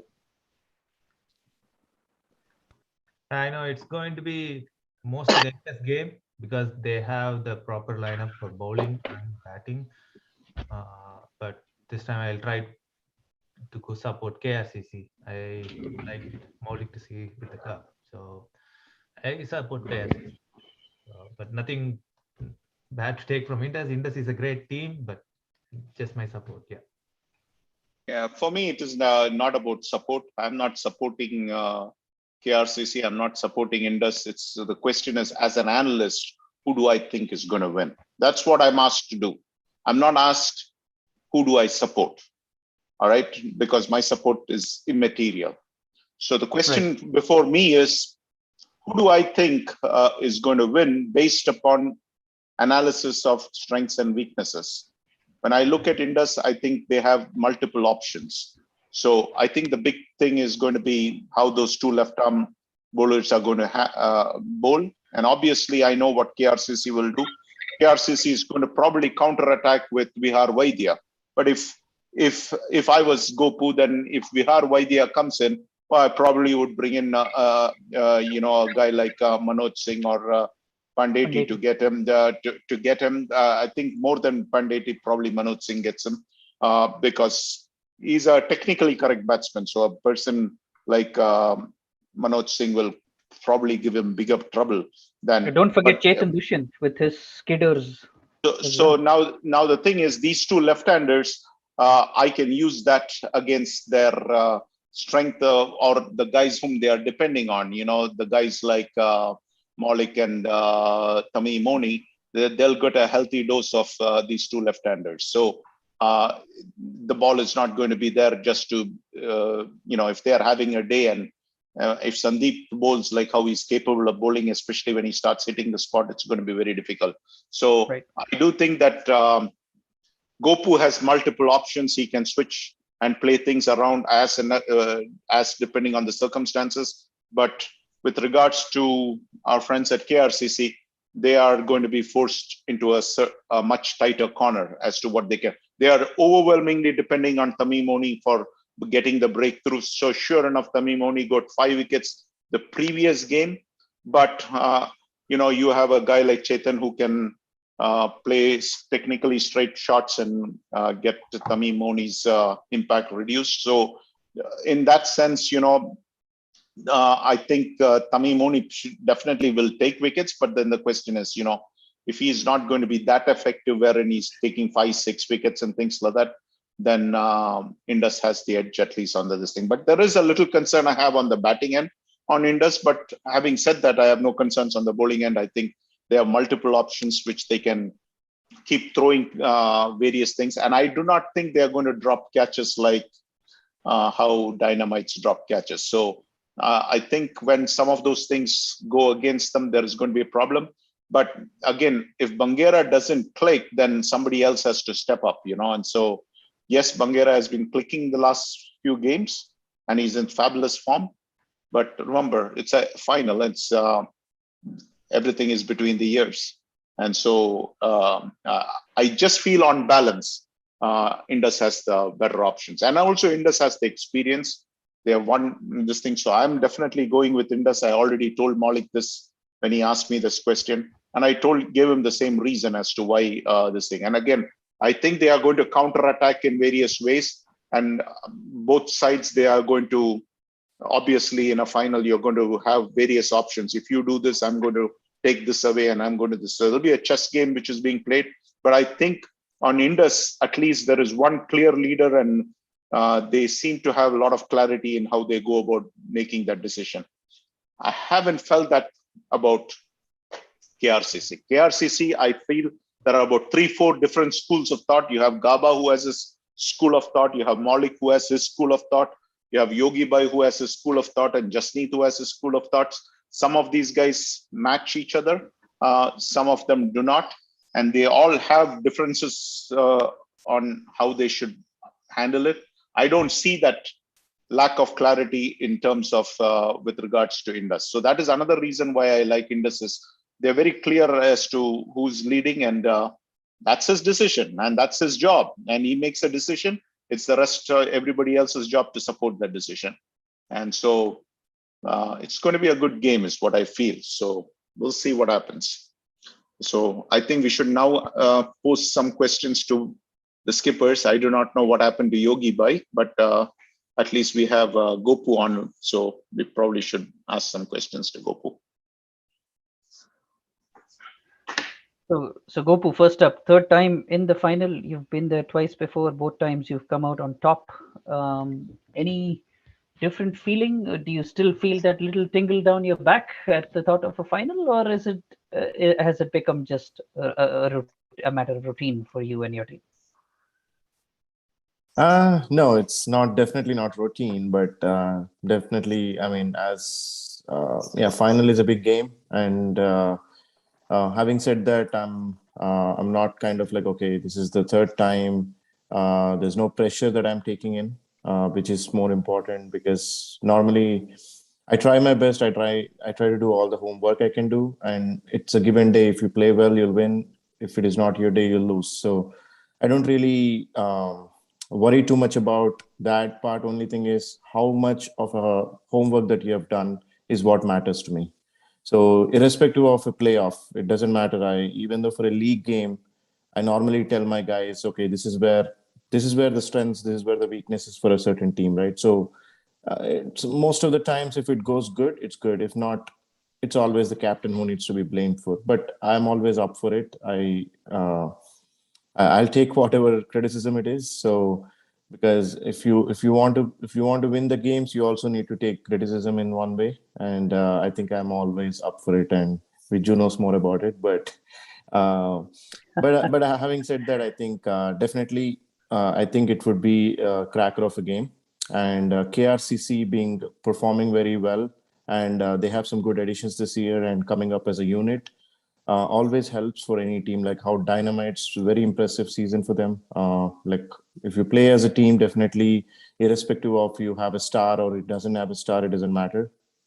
Team always wins you the game. So, and yeah, one other thing which you mentioned, the support I'm getting actually is really immense from the team, irrespective of a decision that I take, with respect to toss or with respect to a bowling change, with respect to batting changes. Everything. I mean, so if you get that kind of a support, then the captain will have a leverage of choosing or moving or taking some options that may or may not work. But with the support, I believe, I think I'm really impressed with the team that I have. And yeah, having said that, it's a touch wood. Just one more game to go. I'll hope for the best, and we'll try our best. To give all who's supporting Indus, definitely we'll try our best and we'll give it a great shot on trying to win for the third time.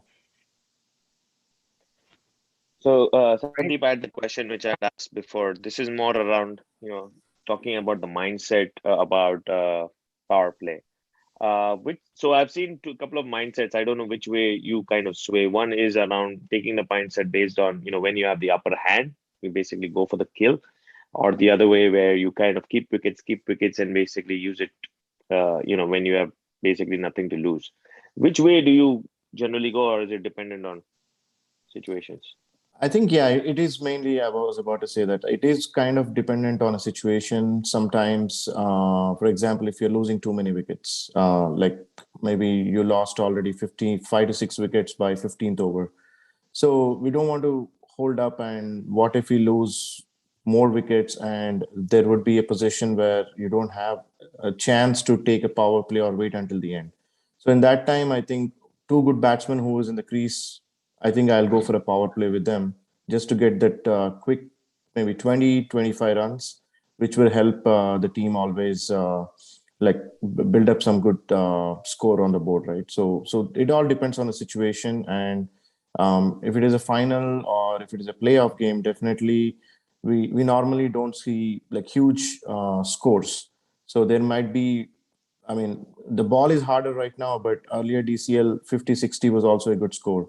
So, but now it may not be enough. But still, having said that, you never know if you're still scoring 60-70 and you can be a winner. So those kinds of situations is where I think would normally, as a captain, like I feel we will take a chance depending on the situation and where do we exactly require that power play to come in. Okay. Curious from a team discussion standpoint, right? So obviously you have a pretty large squad that obviously I'm sure it's a challenge to pick from us from such a squad of so many talented players who have been part of those trophy winning sides in the past. So you're obviously going to have to bench a few, but obviously the camaraderie amongst the Indus players is there for everyone to see, right? And that support that we've all spoken about. So and also I must confess I haven't seen your scorecards for all games, or even if I have, I don't remember.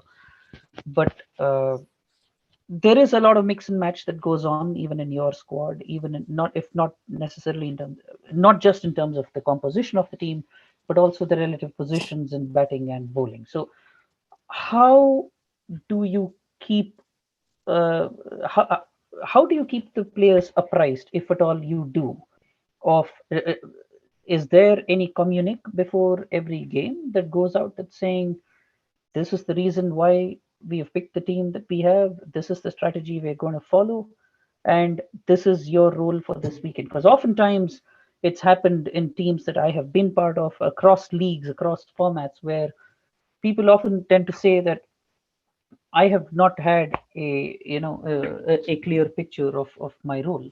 So how do you ensure going about that in a team that's as versatile as Indus is?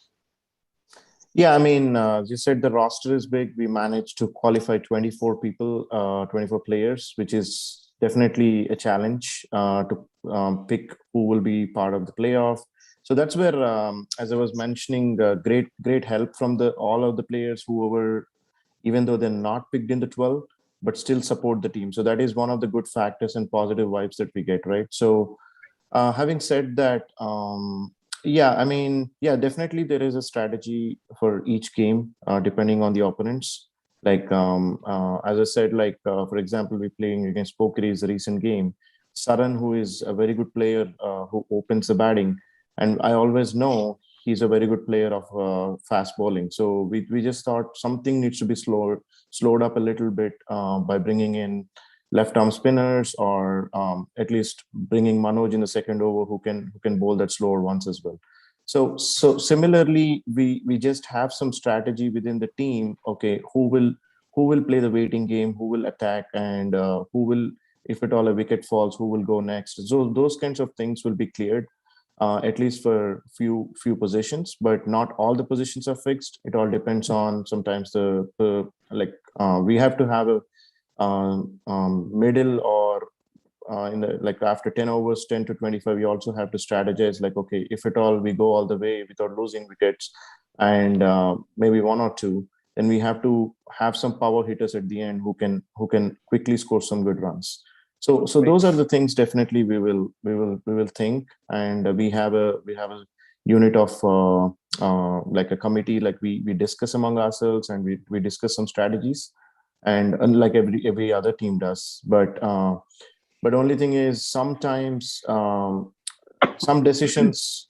I mean, we strategize, but only thing is, as we know, more of the pressure comes on the captain. If it goes right, nobody will say, yeah, he did a good job or bad job. But if it goes wrong, that is where the captain will be blamed most of it, because and that is something totally agree, because he's the one who's deciding and he's the one Right. who's the front face of the team. So those kinds of things needs to be thought through whenever some decision is taken up. Like And so, 2019, go, no, no, go ahead. 29 Yep. sorry 2019, like the decision of bringing in Jalaj for Mansab, right? So that was, everybody Right. criticized it outside, like what the hell is Thunder's doing by bringing in Jalaj. But I thought he would be the right person because Mansab is a great hitter with the fast bowling again. So it worked out actually. So for him and Adnan, both of them, it got pretty. I mean, we got both the wickets. So those kinds of strategies does help. But only thing is, it all, as I said, it all depends. You have to have a luck factor as well on the given day, and Right. that's how a team can win. Or yeah, that, Yeah, as I think Dhoni says it, right? It's all percentage cricket. It's not that everything is going to work out, but you have a higher percentage of, you go with higher percentage of what is going to be more probable than the other. So it's always going to be that percentage cricket. Right, and fortune yeah. favors the brave is the old adage, right? And clearly, Gopu has the confidence in, and the team has the confidence in his leadership. And but speaking of the clarity of leadership that Viju pointed out earlier, Indus always has a strategy of adopting different captains for different tournaments, right? So how in say let's come to DCL, you are the leader. So is have you ever sensed a temptation on the part of some of the other people that have captained the side in the past to uh, try and convey in somewhat of a forceful manner their opinions, or is it like a collective leadership that you guys do, and but you are the face of that collective leadership, or everybody just falls in line when it comes to the tournaments that they're playing? Like, No, I think yeah, the major reason for picking up different captains for different tournaments is so that they can focus on that particular tournament. And for example, if I'm doing the DCL, I don't want to be part of other league as a captain, because the thought process would always damage, is what I personally think. And choosing a new captain, the other part is we need to have some captains coming in, so that anytime Indus needs it, so they have to take it. So that's what the motive is, and which I believe Srikanth, Chetan are coming up very very well, and they know how to handle pressure, because DCL is more of handling pressure rather than winning the game. right, So in that way, I think that was one of the reasons we choose different captains, for one, so that they can focus on their captaincy for that particular league. And the second thing is, there are a few people who can be ready to take the captaincy whenever it's required. And yeah, I mean, next year we are planning for a new captain, and personally, I want to just enjoy the cricket and give okay. it give it give it a go for Srikanth and Chetan, so who can take Indus from there. And hopefully have one big glory as your swan song. I mean, yeah, as I said, like As a it captain, of course, you yeah, will continue to we'll play. we'll have to see. Depends on whoever plays better cricket will get the cup on that day. Sure. Right. So Yes, who's going to be the leader, Gopu, for next year? Srikanth Okay. Eruva, and All Chetan right. would be the vice captain. Okay. Right now, who's the vice captain? Srikanth, yeah. Okay. All right. Quick question, Gopu. This is your third final. First time is against Pokiris. Second time was against Brownstown. And now you're going into the third time. From a confidence point of view, can you rank the three finals as to which game you felt the most confidence and which one you had the least confidence? Definitely 2017 against Pokiris was the high confidence, because we were unbeaten in that season, and Okay. we didn't had a fear, and that was the first time we went into finals, and so we didn't really fear much about losing or winning, because we just wanted to play how we are playing. So that's why I really didn't care about. But I also felt Pokiris will be definitely under pressure because that was not the first time they're in the finals. So they will be thinking more about that. So that's why we were more confident, and also the toss that helped a lot is what I felt. So that would be number one, is what according to me. So where would you rank this, as 2 or 3? So I feel it's the same. I don't think 2019 and 2021 are kind of like ranking wise. I believe this both are like pretty much the same. Oh, you do? Okay, I don't know. For some reason, I would have thought you would have rated this side a bit more formidable than that Brownstown team. Brownstown, I mean, if you had gotten rid of Mansab, then that was pretty much the game, or at least that was the No, pattern that you saw the year. That yeah, did you? but I think in before 2019, I believe I was in the DCL radio show, and I clearly mentioned Talal is the one who needs to be looked out for because he was not performing as he normally performs during the playoffs. And I feel like finals would be the one where he would chip in and he would be the man to look out for. And absolutely, like, and I also said like we will take Mansab cheaply, and so that was a confidence that I had, and because Talal is the one who's a very tricky player who cannot just who just don't go like that. Like he's a very class player. I think you need to plan pretty well to take his wicket. So that's why I said that's how I felt. Brownstone is always like a team nobody knows.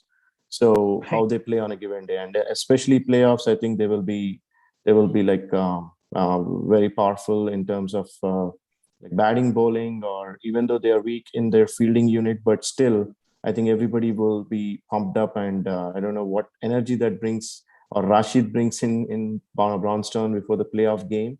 So that kudos to them in most of the way. So that's why I feel Brownstone and KRCC. KRCC have some new additions like Oni, who just got qualified, and he's one of the main players, and Jasneet who joined, and I think there are a few players. So that's why I feel like Brownstone KRCC was, I mean, pretty much close enough in both the units. So obviously, a team like KRCC, that's literally like a galaxy of stars, right? So I'd say it's probably foolhardy to even ask who is that one player out of their lineup that's probably going to keep you awake from now till Saturday morning. But maybe I can ask this: Didn't which you see the among? poster?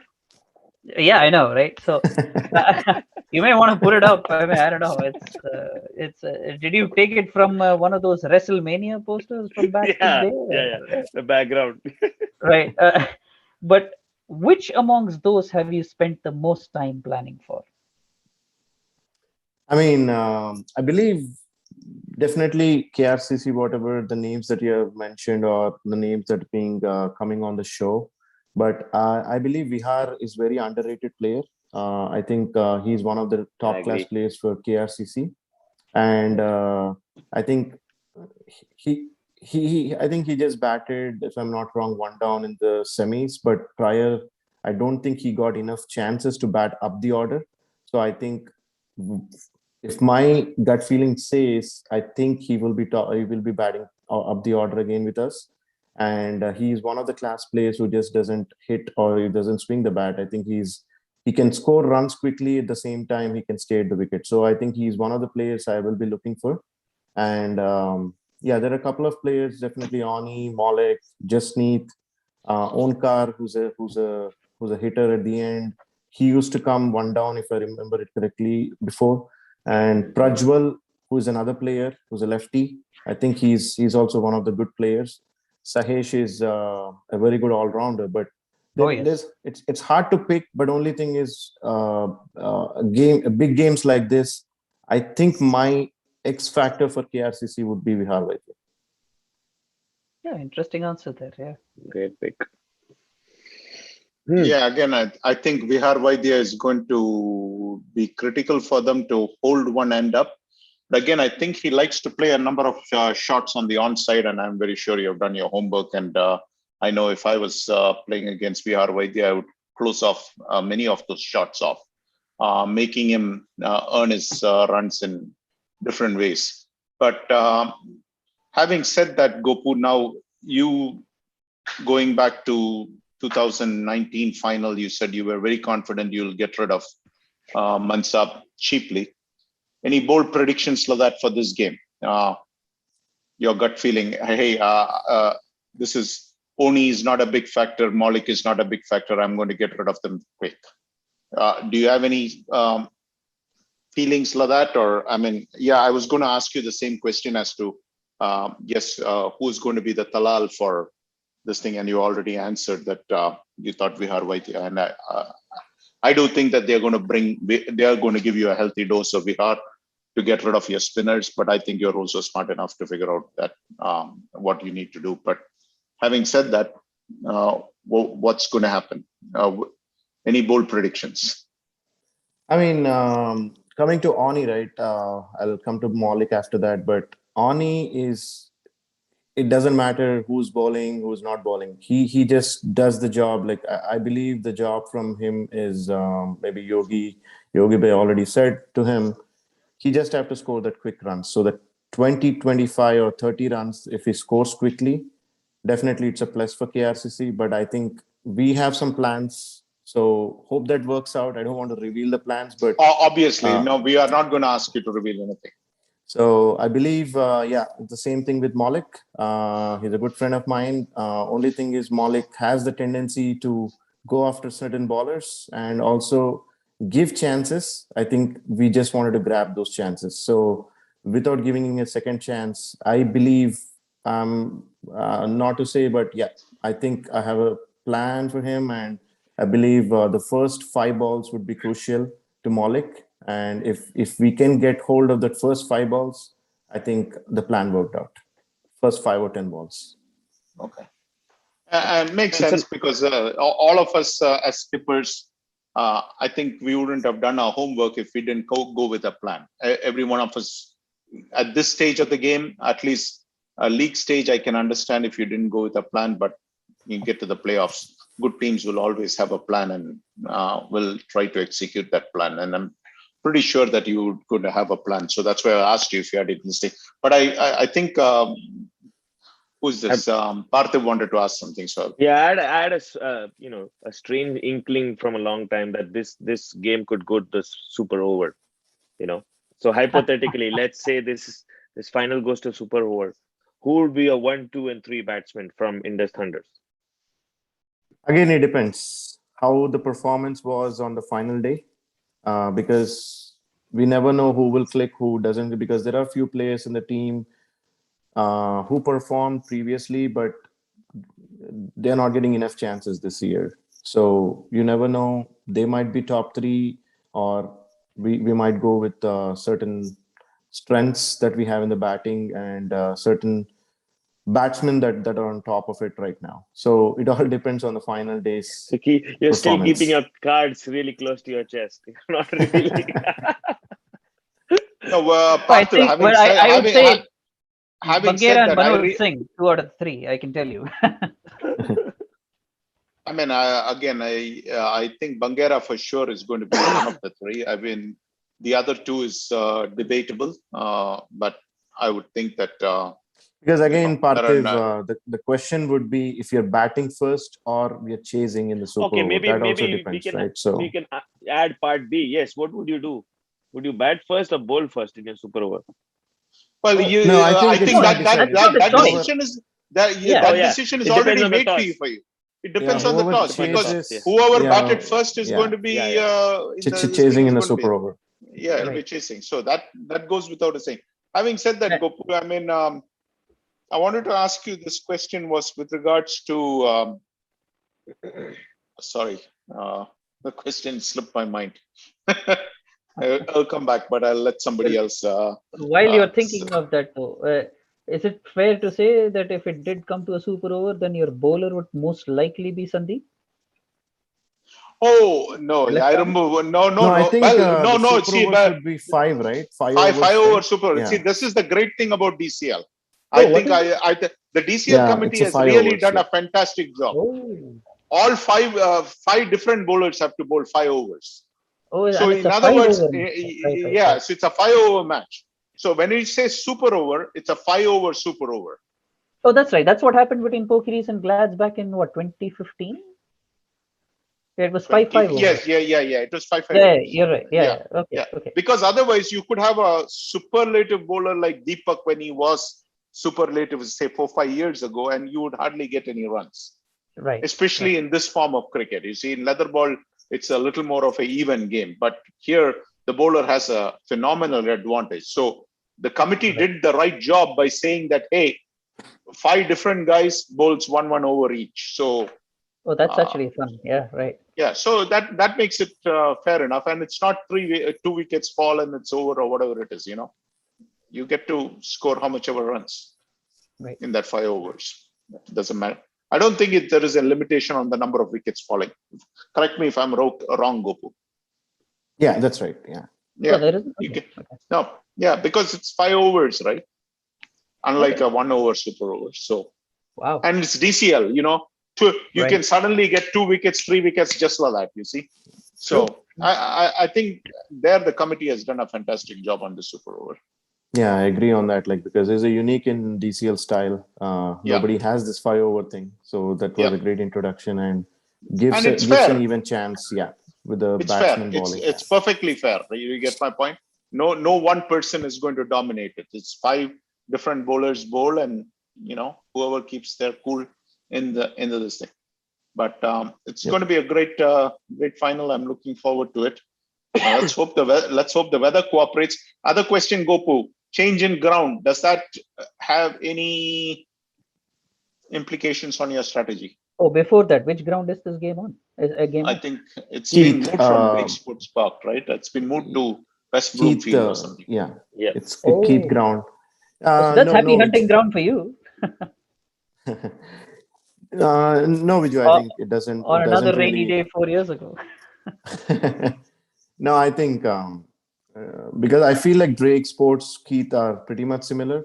And if we are playing in Novi Power Park, it was very good grounds previously, but this year somehow there is a lot of sand that is coming in. I don't know why and all, but if the Novi Power Park was chosen, yeah, definitely there would be a different strategy, change in a little bit would be different. But otherwise, I think West Bloomfield and DSP are pretty much the same grounds. And Keith is much more harder, I believe, in terms of bounce. Okay. Yeah, I think the overnight conditions are going to probably weigh more than the actual, the day of the match. I think the overnight conditions, I think there's prediction on Friday night. So that might. So we'll see. Is rain predicted for Friday night? Yeah, there's rain predicted 60% or 70% on Friday night. So okay. Purely selfishly, I hope that Saturday gets washed out and the game can happen Sunday, because I am not available on Saturday, and this is a game I simply can't miss. I've already cribbed enough to my wife about about having to miss this game, but then it is well, Saturday and Sunday both are amazing. I mean, for once, I think it's not the 50s which we generally see in a DCL final. It's like 60, 68, 70. So we'll. Oh, nice. I mean, the committee is expecting a large crowd, so hopefully, we have a audience. Yeah, and a league like this that has done so well for all these years and has sustained itself to cross 25 years, I think it deserves an audience. I think it is a matchup that is apt for the magnitude of the situation. So I'm hoping that there'll be a large crowd. So next question, this is for the committee guys, not for Gopu. Any exciting eatables like dosa stall or pani puri stall or any of those things going on other than your regular pizza? No, just pizza and water. Not even for a 25th year. For a 25th year, you guys don't have a pani puri stall or something special. I mean, I thought you would at least have something like that going on. No, I'm happy. Last time around, Gopu played in a final and they didn't even record the video. So I'm happy that this time they're actually recording the video and broadcasting it and having live commentary and things like that. Yeah. I know we did live commentary for Gopu when they played Pokiris, yes, but in 2019 there was nothing. Correct. I mean, and 2019. Yeah, you're right. Yeah. that was a travesty, if you ask me. So Is there even are those even like 2017 or any? Was that even recorded anywhere? I mean, yeah, was that 2017 was recorded, and I don't know about recording, but at least there was live commentary on DCL DCL radio. radio. Yes, it was done by you, I believe, with you, right? Yeah. Yeah, I did the commentary on that. You did. So that's where, yeah, I did that. And then Parthiv did the commentary on 2018. I think he made the 2018. all-time, he made the all-time great call on the You final know, ball six. actually that game, I wasn't even approached for any commentary. I was just watching the game, and Jagan and I think somebody was doing it, and I said, let me just be be there and start. And I just started, and they said, okay, keep going, keep going. Okay. Right. Parthiv, But I know I you think called me this one, and it would have been Yogi great to be there. But Yogi Bhai is saving all his strategies, and that's why he tactically not joined this radio show. I do want to say one thing, Gopu. I think it speaks volumes of your confidence to be able to come on this show. It's before this critical game, and to actually speak confidently on what your plans are, at least in a larger sense, and what your thoughts are. So, and I think it speaks volumes about the faith you have, not just on yourself but also in your team. And we are truly grateful that you decided to join us tonight. It's Yeah, yes, Gopu. No I wanted to say the same thing, Gopu. It takes a lot of guts to show up, but I also think you have an obligation to the league. You get my point. You get to the finals. You have an obligation to your team to go up and talk up the game. You have an obligation to the league to go and talk up the game. And you're doing your job. I do not know. I'm sure Yogi had his very good reasons why he had to drop off. He's probably busy. But if he couldn't do it, he should have given that job to somebody else so that they can come and represent their team and talk up the game. Because it's not every day that you reach the final. You reach the final this year, you do not know when you'll be back in another final. You get my point?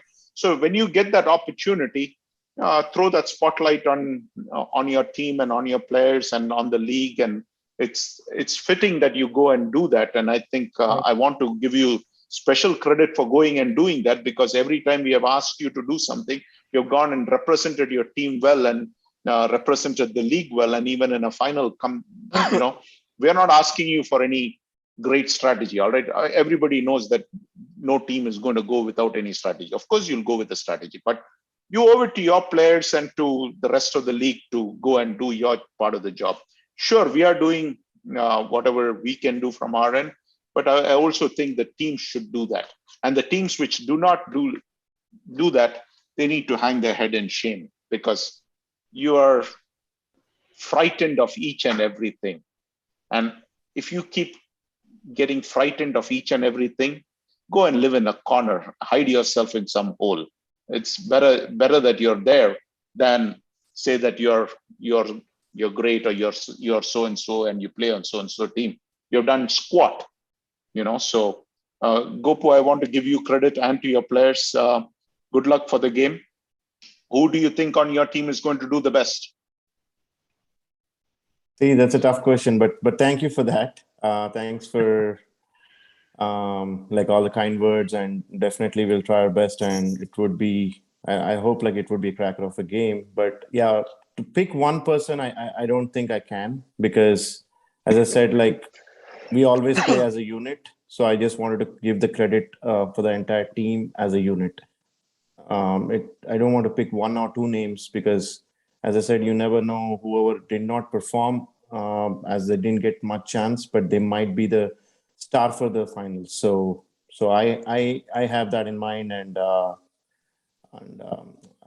don't want to reveal the name right now. All right. And I think that's a fair point. But all said and done, the very best to you and your team, Sandeep. And I believe to the audience from this panel, I believe it is a wrap for this season, if I'm not mistaken, for DCL Primetime. It's been a great deal of fun. When we started off this show, we didn't think that it would become as widely watched as we've seen on some of the numbers on YouTube. If not necessarily watching live, then maybe going back later and watching the recording.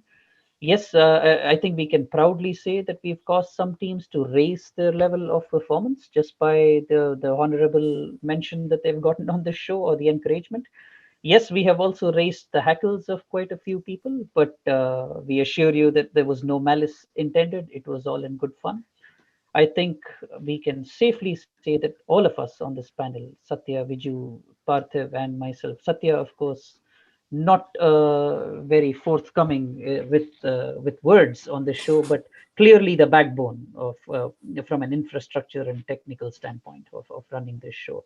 And it was actually, I think, his idea or somewhere between him and Viju to come up with this whole idea. And I'd like to think that we delivered on the promise that we made to you, and we would always welcome. We do keep getting feedback, at least on a personal basis, and we take that in our into consideration.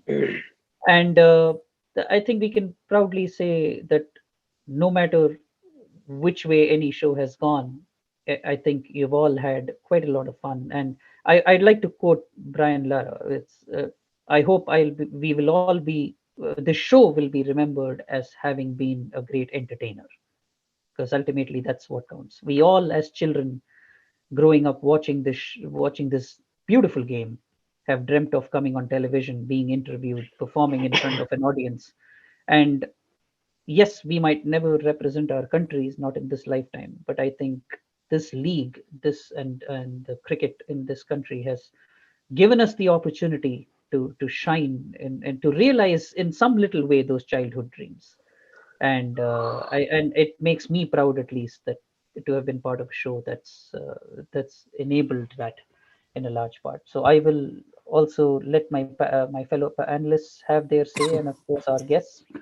But we hope it's been a great deal of fun. It certainly has been a great deal of fun for us, and we hope to come back again next year and talk to all of you every week and highlight this lovely game and this wonderful league and all its people that work so hard.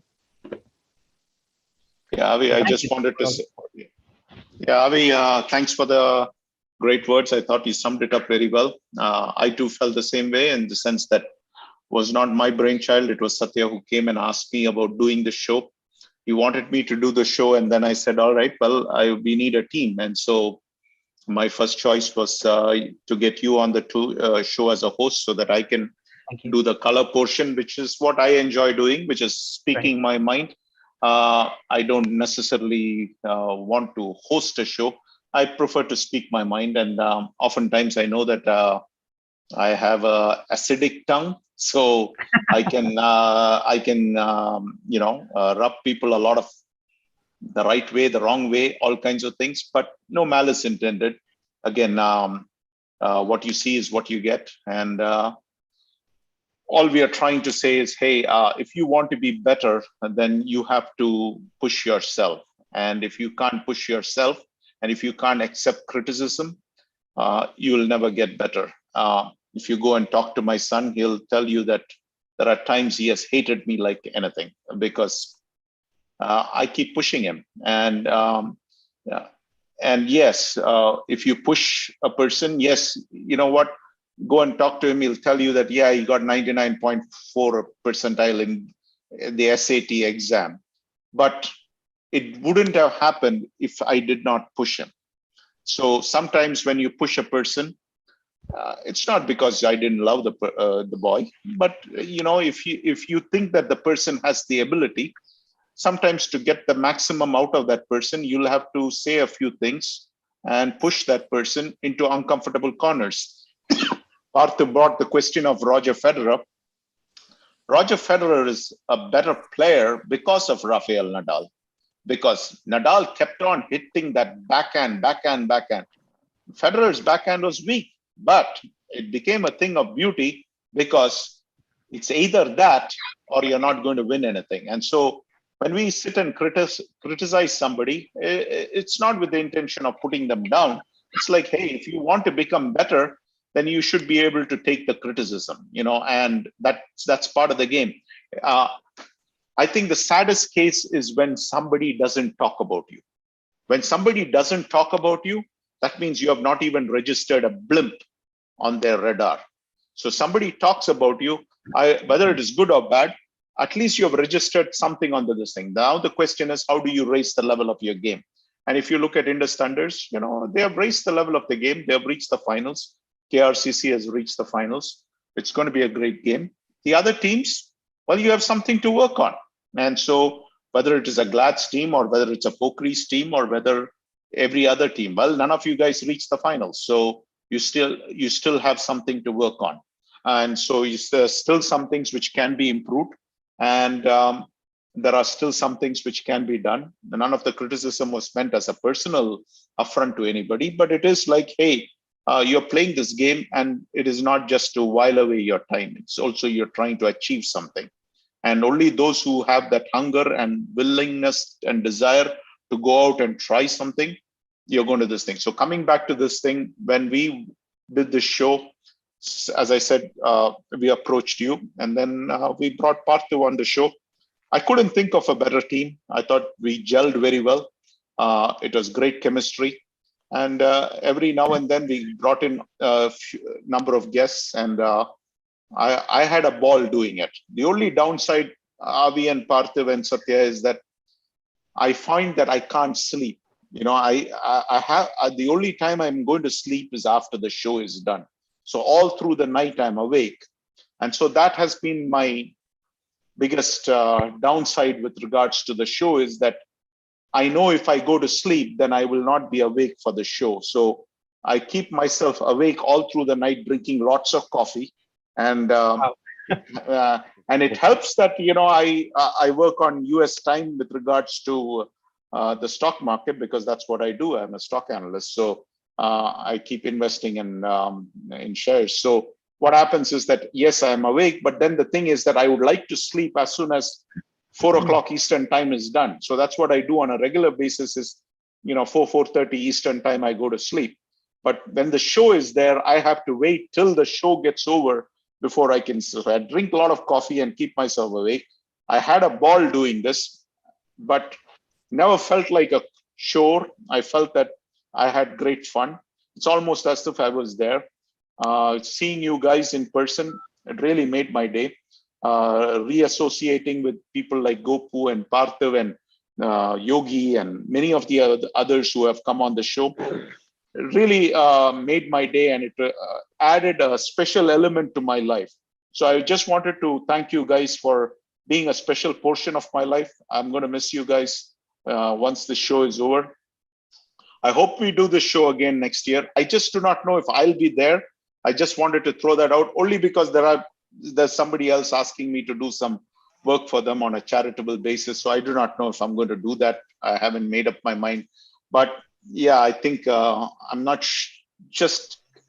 if I commit to something, then I commit to it completely. And then, I'm all the way there. But I hope you guys continue. And if I can't go, we can bring in somebody else like KK or somebody else who is a good color analyst to do it. And I hope you guys continue to take it off. We have already provided the necessary kick, and I can come in as a guest every now and then or something like that. But it's been tough physically to do it, just to keep myself awake all through the night.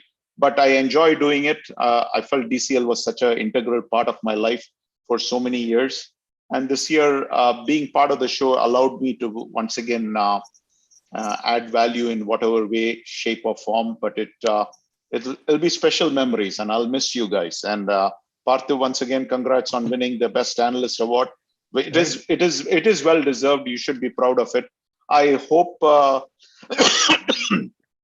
Satya orders you a special trophy or something like that, which they can present it to you on DCL night. That would be my recommendation to Satya, in the sense that yes, the monetary award is good, but I think if I had a suggestion, that's probably the suggestion. And thank you guys, because oftentimes I have given suggestions, all right, but Satya is the guy who really sits and contacts the various people and asks them to come on the show. And we just come and offer our comments. That's the easy portion. But he's the one who's sitting there and doing all the technical things and making it all work and making it all sync. But then we can only do so much unless the guests come on. And the guests come on and they are part of the show. And many of them, as Avi said, they use this as a platform to boost the morale of their own teammates. And Dynamites is a classical example. They never performed so well in all these years, and this year they reached the semifinals. Yeah, that's a credit to them that they used it as a motivation factor. And KRCC obviously has done very well. It's the first time they have reached the finals. So there are many teams which have taken this as a motivation factor to motivate them. And some players have raised the level of their game. So for all those people who have taken good advantage, I appreciate you. I congratulate you. None of the things which I've said, whether it is was meant personally, it was with the intention that you would become better. And if I've offended anyone, I sincerely apologize. I have no malice towards anyone. I wish you the very best, and I hope you will take this and become a better cricketer and a better person and a better player and a better husband and a better father and a better son and a better individual in society. So thank you, and God bless all of you. Yeah, Thank wow. you, Vijay. That was I phenomenal. don't think I can top both Avi and Viju. After that, it will be too much of a letdown for what I say. But yes, I wanted to just basically thank everyone, giving me the opportunity. I think Satya, Viju, Avi, to kind of really I would have been missing this a long time ago. Like I've always been urging to kind of share in some form or the other. I think that's one of the reasons I came into the committee, because I think I want to give back in a positive way. Things which I've learned, things which I've experienced, and people I have met. So this was a great way of kind of giving back. I mean, not really giving back. I mean, I'm not doing charity, but I'm at least contributing to some of the things that are happening in DCL, and some of the changes that could result out of this. So I think that was great. And the other thing, I think DCL probably in the last couple of years, I think, was missing this whole masala. It was missing the missing the the X factor with the fantasy league and those kinds of things. I still remember more than the DCL website, I used to check the Glad's website. The Glad's website, right? Yeah, exactly. As to what is Viju saying about strikers this week. So Right. so I think that was probably missing, and it's great to see it back. I think, like we said, the more shows like this we have, the better. So we have Jagan show also there, we have our show, all that, it just adds up and brings DCL to another level. So it's great for DCL that we have these shows, and we have this content for everyone. So thank you again, and I hope we do this again next year as well. Yeah. I'll boldly predict next year you'll have more teams than what you had this year, because That's all the masala just adds a lot of spice. There'll be a lot of people raring to go. Right. So Satya, you have to speak today. We have shined the spotlight on so many people. Yeah, you can't be the silent beauty which you were every show, So at some point you'll have to express some comments. Yeah, thank you so much, guys, for everybody joining. Viju, Avi, Parthiv, Gopu, you've been in the first show, and you have been in exactly the last show. Thank you so much for joining, and I would like to thank every guest who came. Nobody said no. They joined whenever we asked for them, and we tried to cover most of the teams, and it was nice. And I like to thank all my Glads team who are supporting me back end of this. So it's just not me, it's all our team who does this show eventually.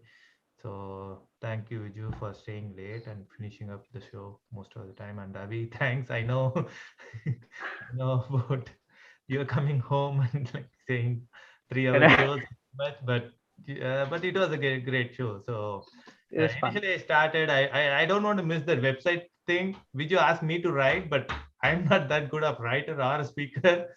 So, but I can do this. I thought to push it as a video show. It'll be interactive for more people than making it. So I'm trying to think of different ways to engage more people. We'll see, if any fantasy or anything can be done. I'm trying that, but we'll see next year how it's going to go.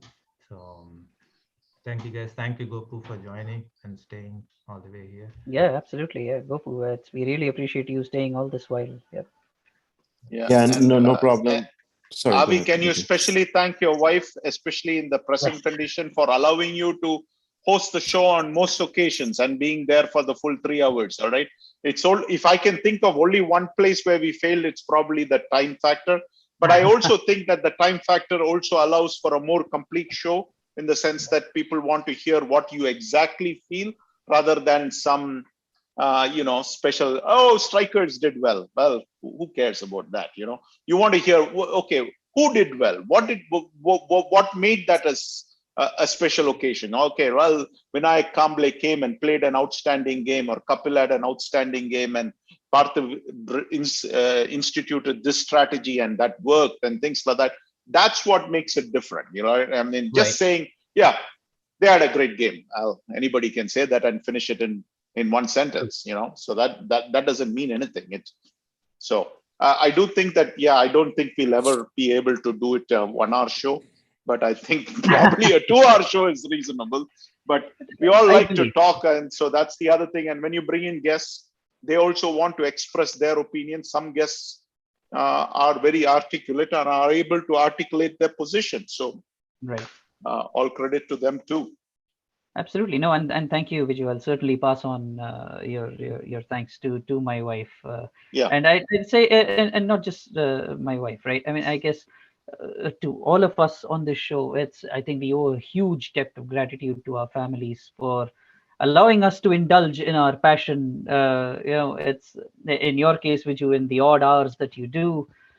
In our case, with all the other responsibilities and constraints that we have. And even the families of the people that have tuned into our show, right? I can imagine so many households where the guys are just on their phones looking at this video for 3 hours, and then their family is wondering, what on earth is this guy watching?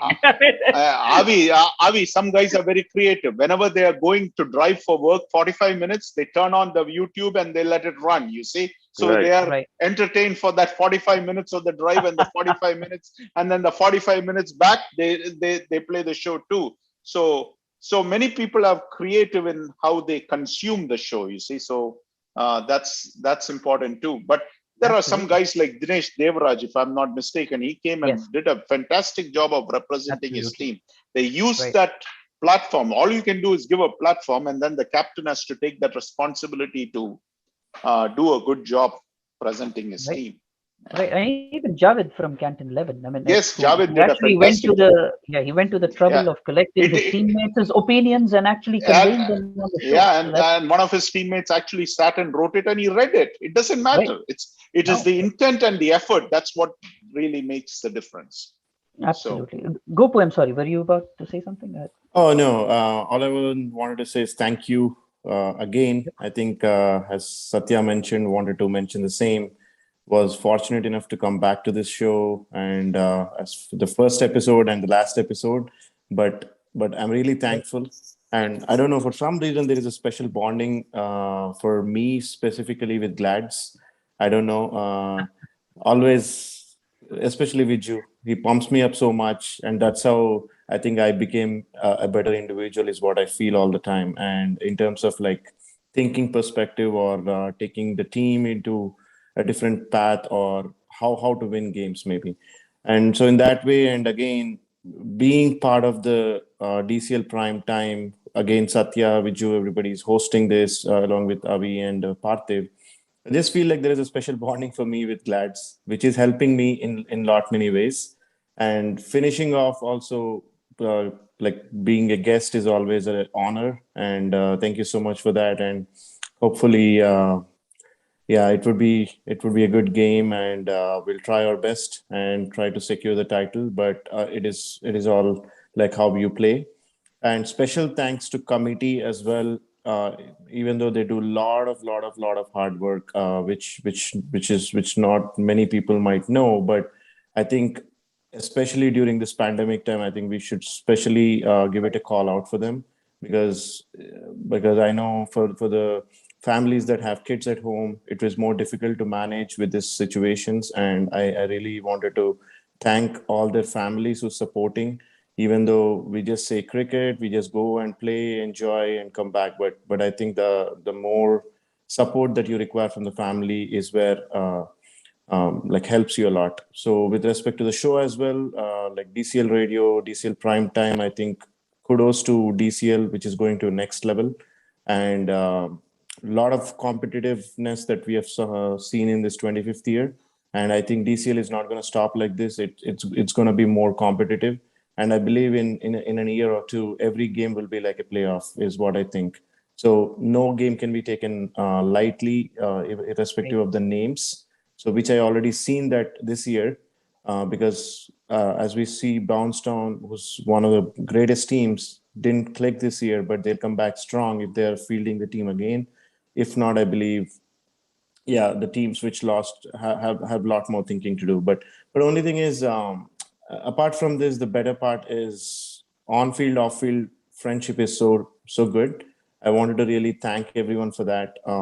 Like on field, whatever things happen, we just forget and keep moving. That is the beauty of DCL, is what I felt, because I know I got to know a lot many people through DCL, and which is really, I'm really thankful for that. And yeah, I think special kudos to the entire DCL fraternity and all the captains and all the people who are helping out DCL to grow big. And I think most of my friends as well ask in India, like we are basically like they're following DCL. So it's like we Wow. do have a lot many other leagues, but still they're encouraging this, and this always feels so good, irrespective of I mean we are one. I mean one team. I think it always feels so proud that okay, I'm part of a league where it's being known worldwide. So that is one of the things I am really loving about DCL. And yeah, I think yeah, it's again great to be part of the show. Thanks, Satya, for inviting. And I think I would just give it a thought. Maybe I think I know the show will be much more bigger from next year, and a lot of thoughts. And it was a successful DCL Prime Time this year, I can say. Starting off with a video show and still continuing to do for the entire season, it's not a small thing. Even though you guys did a lot of hard work, like not everything can be successful. So, but you guys did it. I think kudos to all of you, and definitely Avi, special thanks on your to your wife. I know what situation you're in right now, and also to all the other family members who are supporting each and every one of you, and continuing this show. And I know Satya, you being always very silent on and off the field as well, but I think you're one of the nice persons I've ever known. So yeah, congrats on the show to be on a successful path, and hope it will be continuing more. And Viju, you're saying you're not part of this show, may or may not be next year, but we request you to be part of the show. Otherwise, the masala won't come out in the way it should come out. And second thing is, I think you need to. We all miss you. That's what I can say. And always I For ask sure. Satya, when is Viju coming? So I think definitely we'll all miss you, Viju. And Parthiv, I know is one of the greatest guys. I know it's not good to play against him, but at least like to me to meet on the field or talk here and there, I think he's really great. And because everybody thinks like whenever he's behind the stumps, it's really difficult for a batsman. But that is one shade of him, and that's only part of the game. And but outside, he's a very nice person and a kind-hearted. So it's always good to meet lot many kind-hearted persons, and always helps as an individual to grow. Is what I just felt was really helping me in lot many ways. So thanks for that, and wishing everybody all very success and good health. And let's hope DCL Primetime comes back and with more innovative ideas. And I'll try to share some during off the season to Satya on what are the Yep. things we can bring in Oh, to for make sure. on, Yes. and maybe Satya can send a poll or something like that to all the captains. Maybe that might also help. So So that I don't we know. But yeah, we're all there to help each other, for sure. irrespective of what show it is, right? So that is all. That is all I mean, that's all comes DCL family come together. But thank you again, and hope everybody enjoyed, whoever is watching the show. And yeah, it's good night from North America at least. And Viju, I don't know if it is a good morning or good night for you now. But It's as you good morning. said, Good yeah. morning. No, Well, I meant like since you don't sleep, I think see that is Yeah, the correct. beauty, and that is no. the Yeah. No, so that now is I get something. to after I finish the show, I go to sleep. Yeah, So Well, that's I'll, why I said. Gopu, you identified a very important point, which is ultimately we should make a difference, and all of you guys have made a difference in somebody's life. And if we can't make a difference in somebody's life or in somebody's team or in whichever way, whether it is in sport or as an individual, then our purpose of existence on this life is a very selfish existence. So uh, all I said was that, yeah, there was a charitable institution which has been asking whether I can come out and help. So if I'm going to do that during the day, then it might be a little difficult for me to do the show itself. But I love enjoying. It's like a part of my life, and I forgot to thank the DCL committee. I think I just wanted to just mention that Vatnala is a good friend of mine. Is one of the always thinking about various angles and the resources and the time which he spends with the committee. I really appreciate that. Jagan, with all the ground arrangements, got to give him the credit. He's been doing that year after year. Satya, who joined the committee this year, helping out in various aspects, whether it was with uniforms or various other things, wherever he needs to be a point man. I'm sure he added value to the committee. And Parthiv, a couple of years, he has now been under this thing, but being that official spokesperson for the league, that really helped it. And then Ranjit coming out and helping as a backup whenever needed. Again, some of these people do not have specific roles, but they are the jack of all trades. They are willing to help out here or help out in that particular aspect. And then Vamsi, who does all the scheduling, it would be amiss not to mention those guys by name. Hopefully, I didn't miss anybody else in the committee, did I? no, you got all that. No, I think you got it. So yeah, all right. So I mean, I wanted to especially thank them for the hard work which is put in. When something goes wrong, we are always ready to blame the committee, but let's also give them special credit for whatever work they have done. I think this year I agreed with almost everything except for one decision, which was the suspension decision. Other than that, everything else, I thought they did a fantastic job. But again, that's a personal opinion. That doesn't mean that, I'm right or I'm wrong. I just am not okay with suspending somebody. But having said that, they have a job to do. They have done a fantastic job. Let's give them credit for that. And I thought that they're putting in that hard work and sparing all the hours. I really am thankful, because it makes a difference in my life. And I wanted Parthiv and Satya to convey that to the committee, that you guys make a difference in my life. So I wanted to thank you for that. And I'm sure it's not just me. I'm not even playing in the league, but all these guys playing in the league, they don't have a product without you guys put in that hard work. Right. And yes, Gopu is playing in the final, but there are guys working tirelessly behind the scenes. Yes, his team is in the final, but let's give credit for this thing. And that's what separates us from everybody else. And if you guys have made a difference in somebody else's life, you guys should be incredibly proud of the fact that you have done that. So I really miss you guys. I'm finding it difficult to sign off. But those Well, that's thank very you. very kind. Those are very Thank- kind and generous sentiments with you, and I Well, think well, something we all thank share. you for everything. Thank you for Yeah. everything which you do. And I think it was Isaac Newton that said, right, that I stand on the shoulders of giants. So if this league has lasted for as long as it has, and God and Providence willing, it will last a lot longer. I think it's the show. It's all those giants that have preceded this committee as well, and every single person that's put in blood, sweat, and tears. I hope most of them, if not all, are around to see how this league has flourished, and to the point that Goku touched upon, and I think all of us did in some way or the other. That it's what transcends the game is the personal bonds that we all form. Right? I was personally at the end of I was a benefactor of those bonds, Gopu being one of the people that helped me out in a time of need. So a large part of my social life and my existence is I owe it to this lovely game and this community that I belong to. So yes, indeed, I think all of us are extremely grateful for what this game and this league has brought and how much joy it's brought to us. in our lives. So it's still a challenging world out there from a health standpoint. So I do encourage all of you to please follow all protocols, stay safe, stay healthy. That's the most important wealth that you can garner. And I wish all of you who's a part of this community the very best. Firstly, professionally, on and off the field, and we hope to see you all this Saturday for the big finale, Yep. and Well, continue to do so going forward. Yeah, I'll probably sign off my style. Basically, Gopu, I wish you all the best. You were there in the first show. You were there in the last show. Hopefully, you are in the first show of the next year. So you know what Absolutely.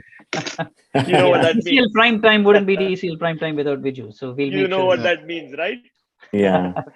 Thanks, Parthiv. Thanks for that. And yeah, definitely. Yeah, for what Viju mentioned about committee member names, for those of you who are watching and not knowingly like who is part of the committee. Yeah, Viju just mentioned. So special thanks always.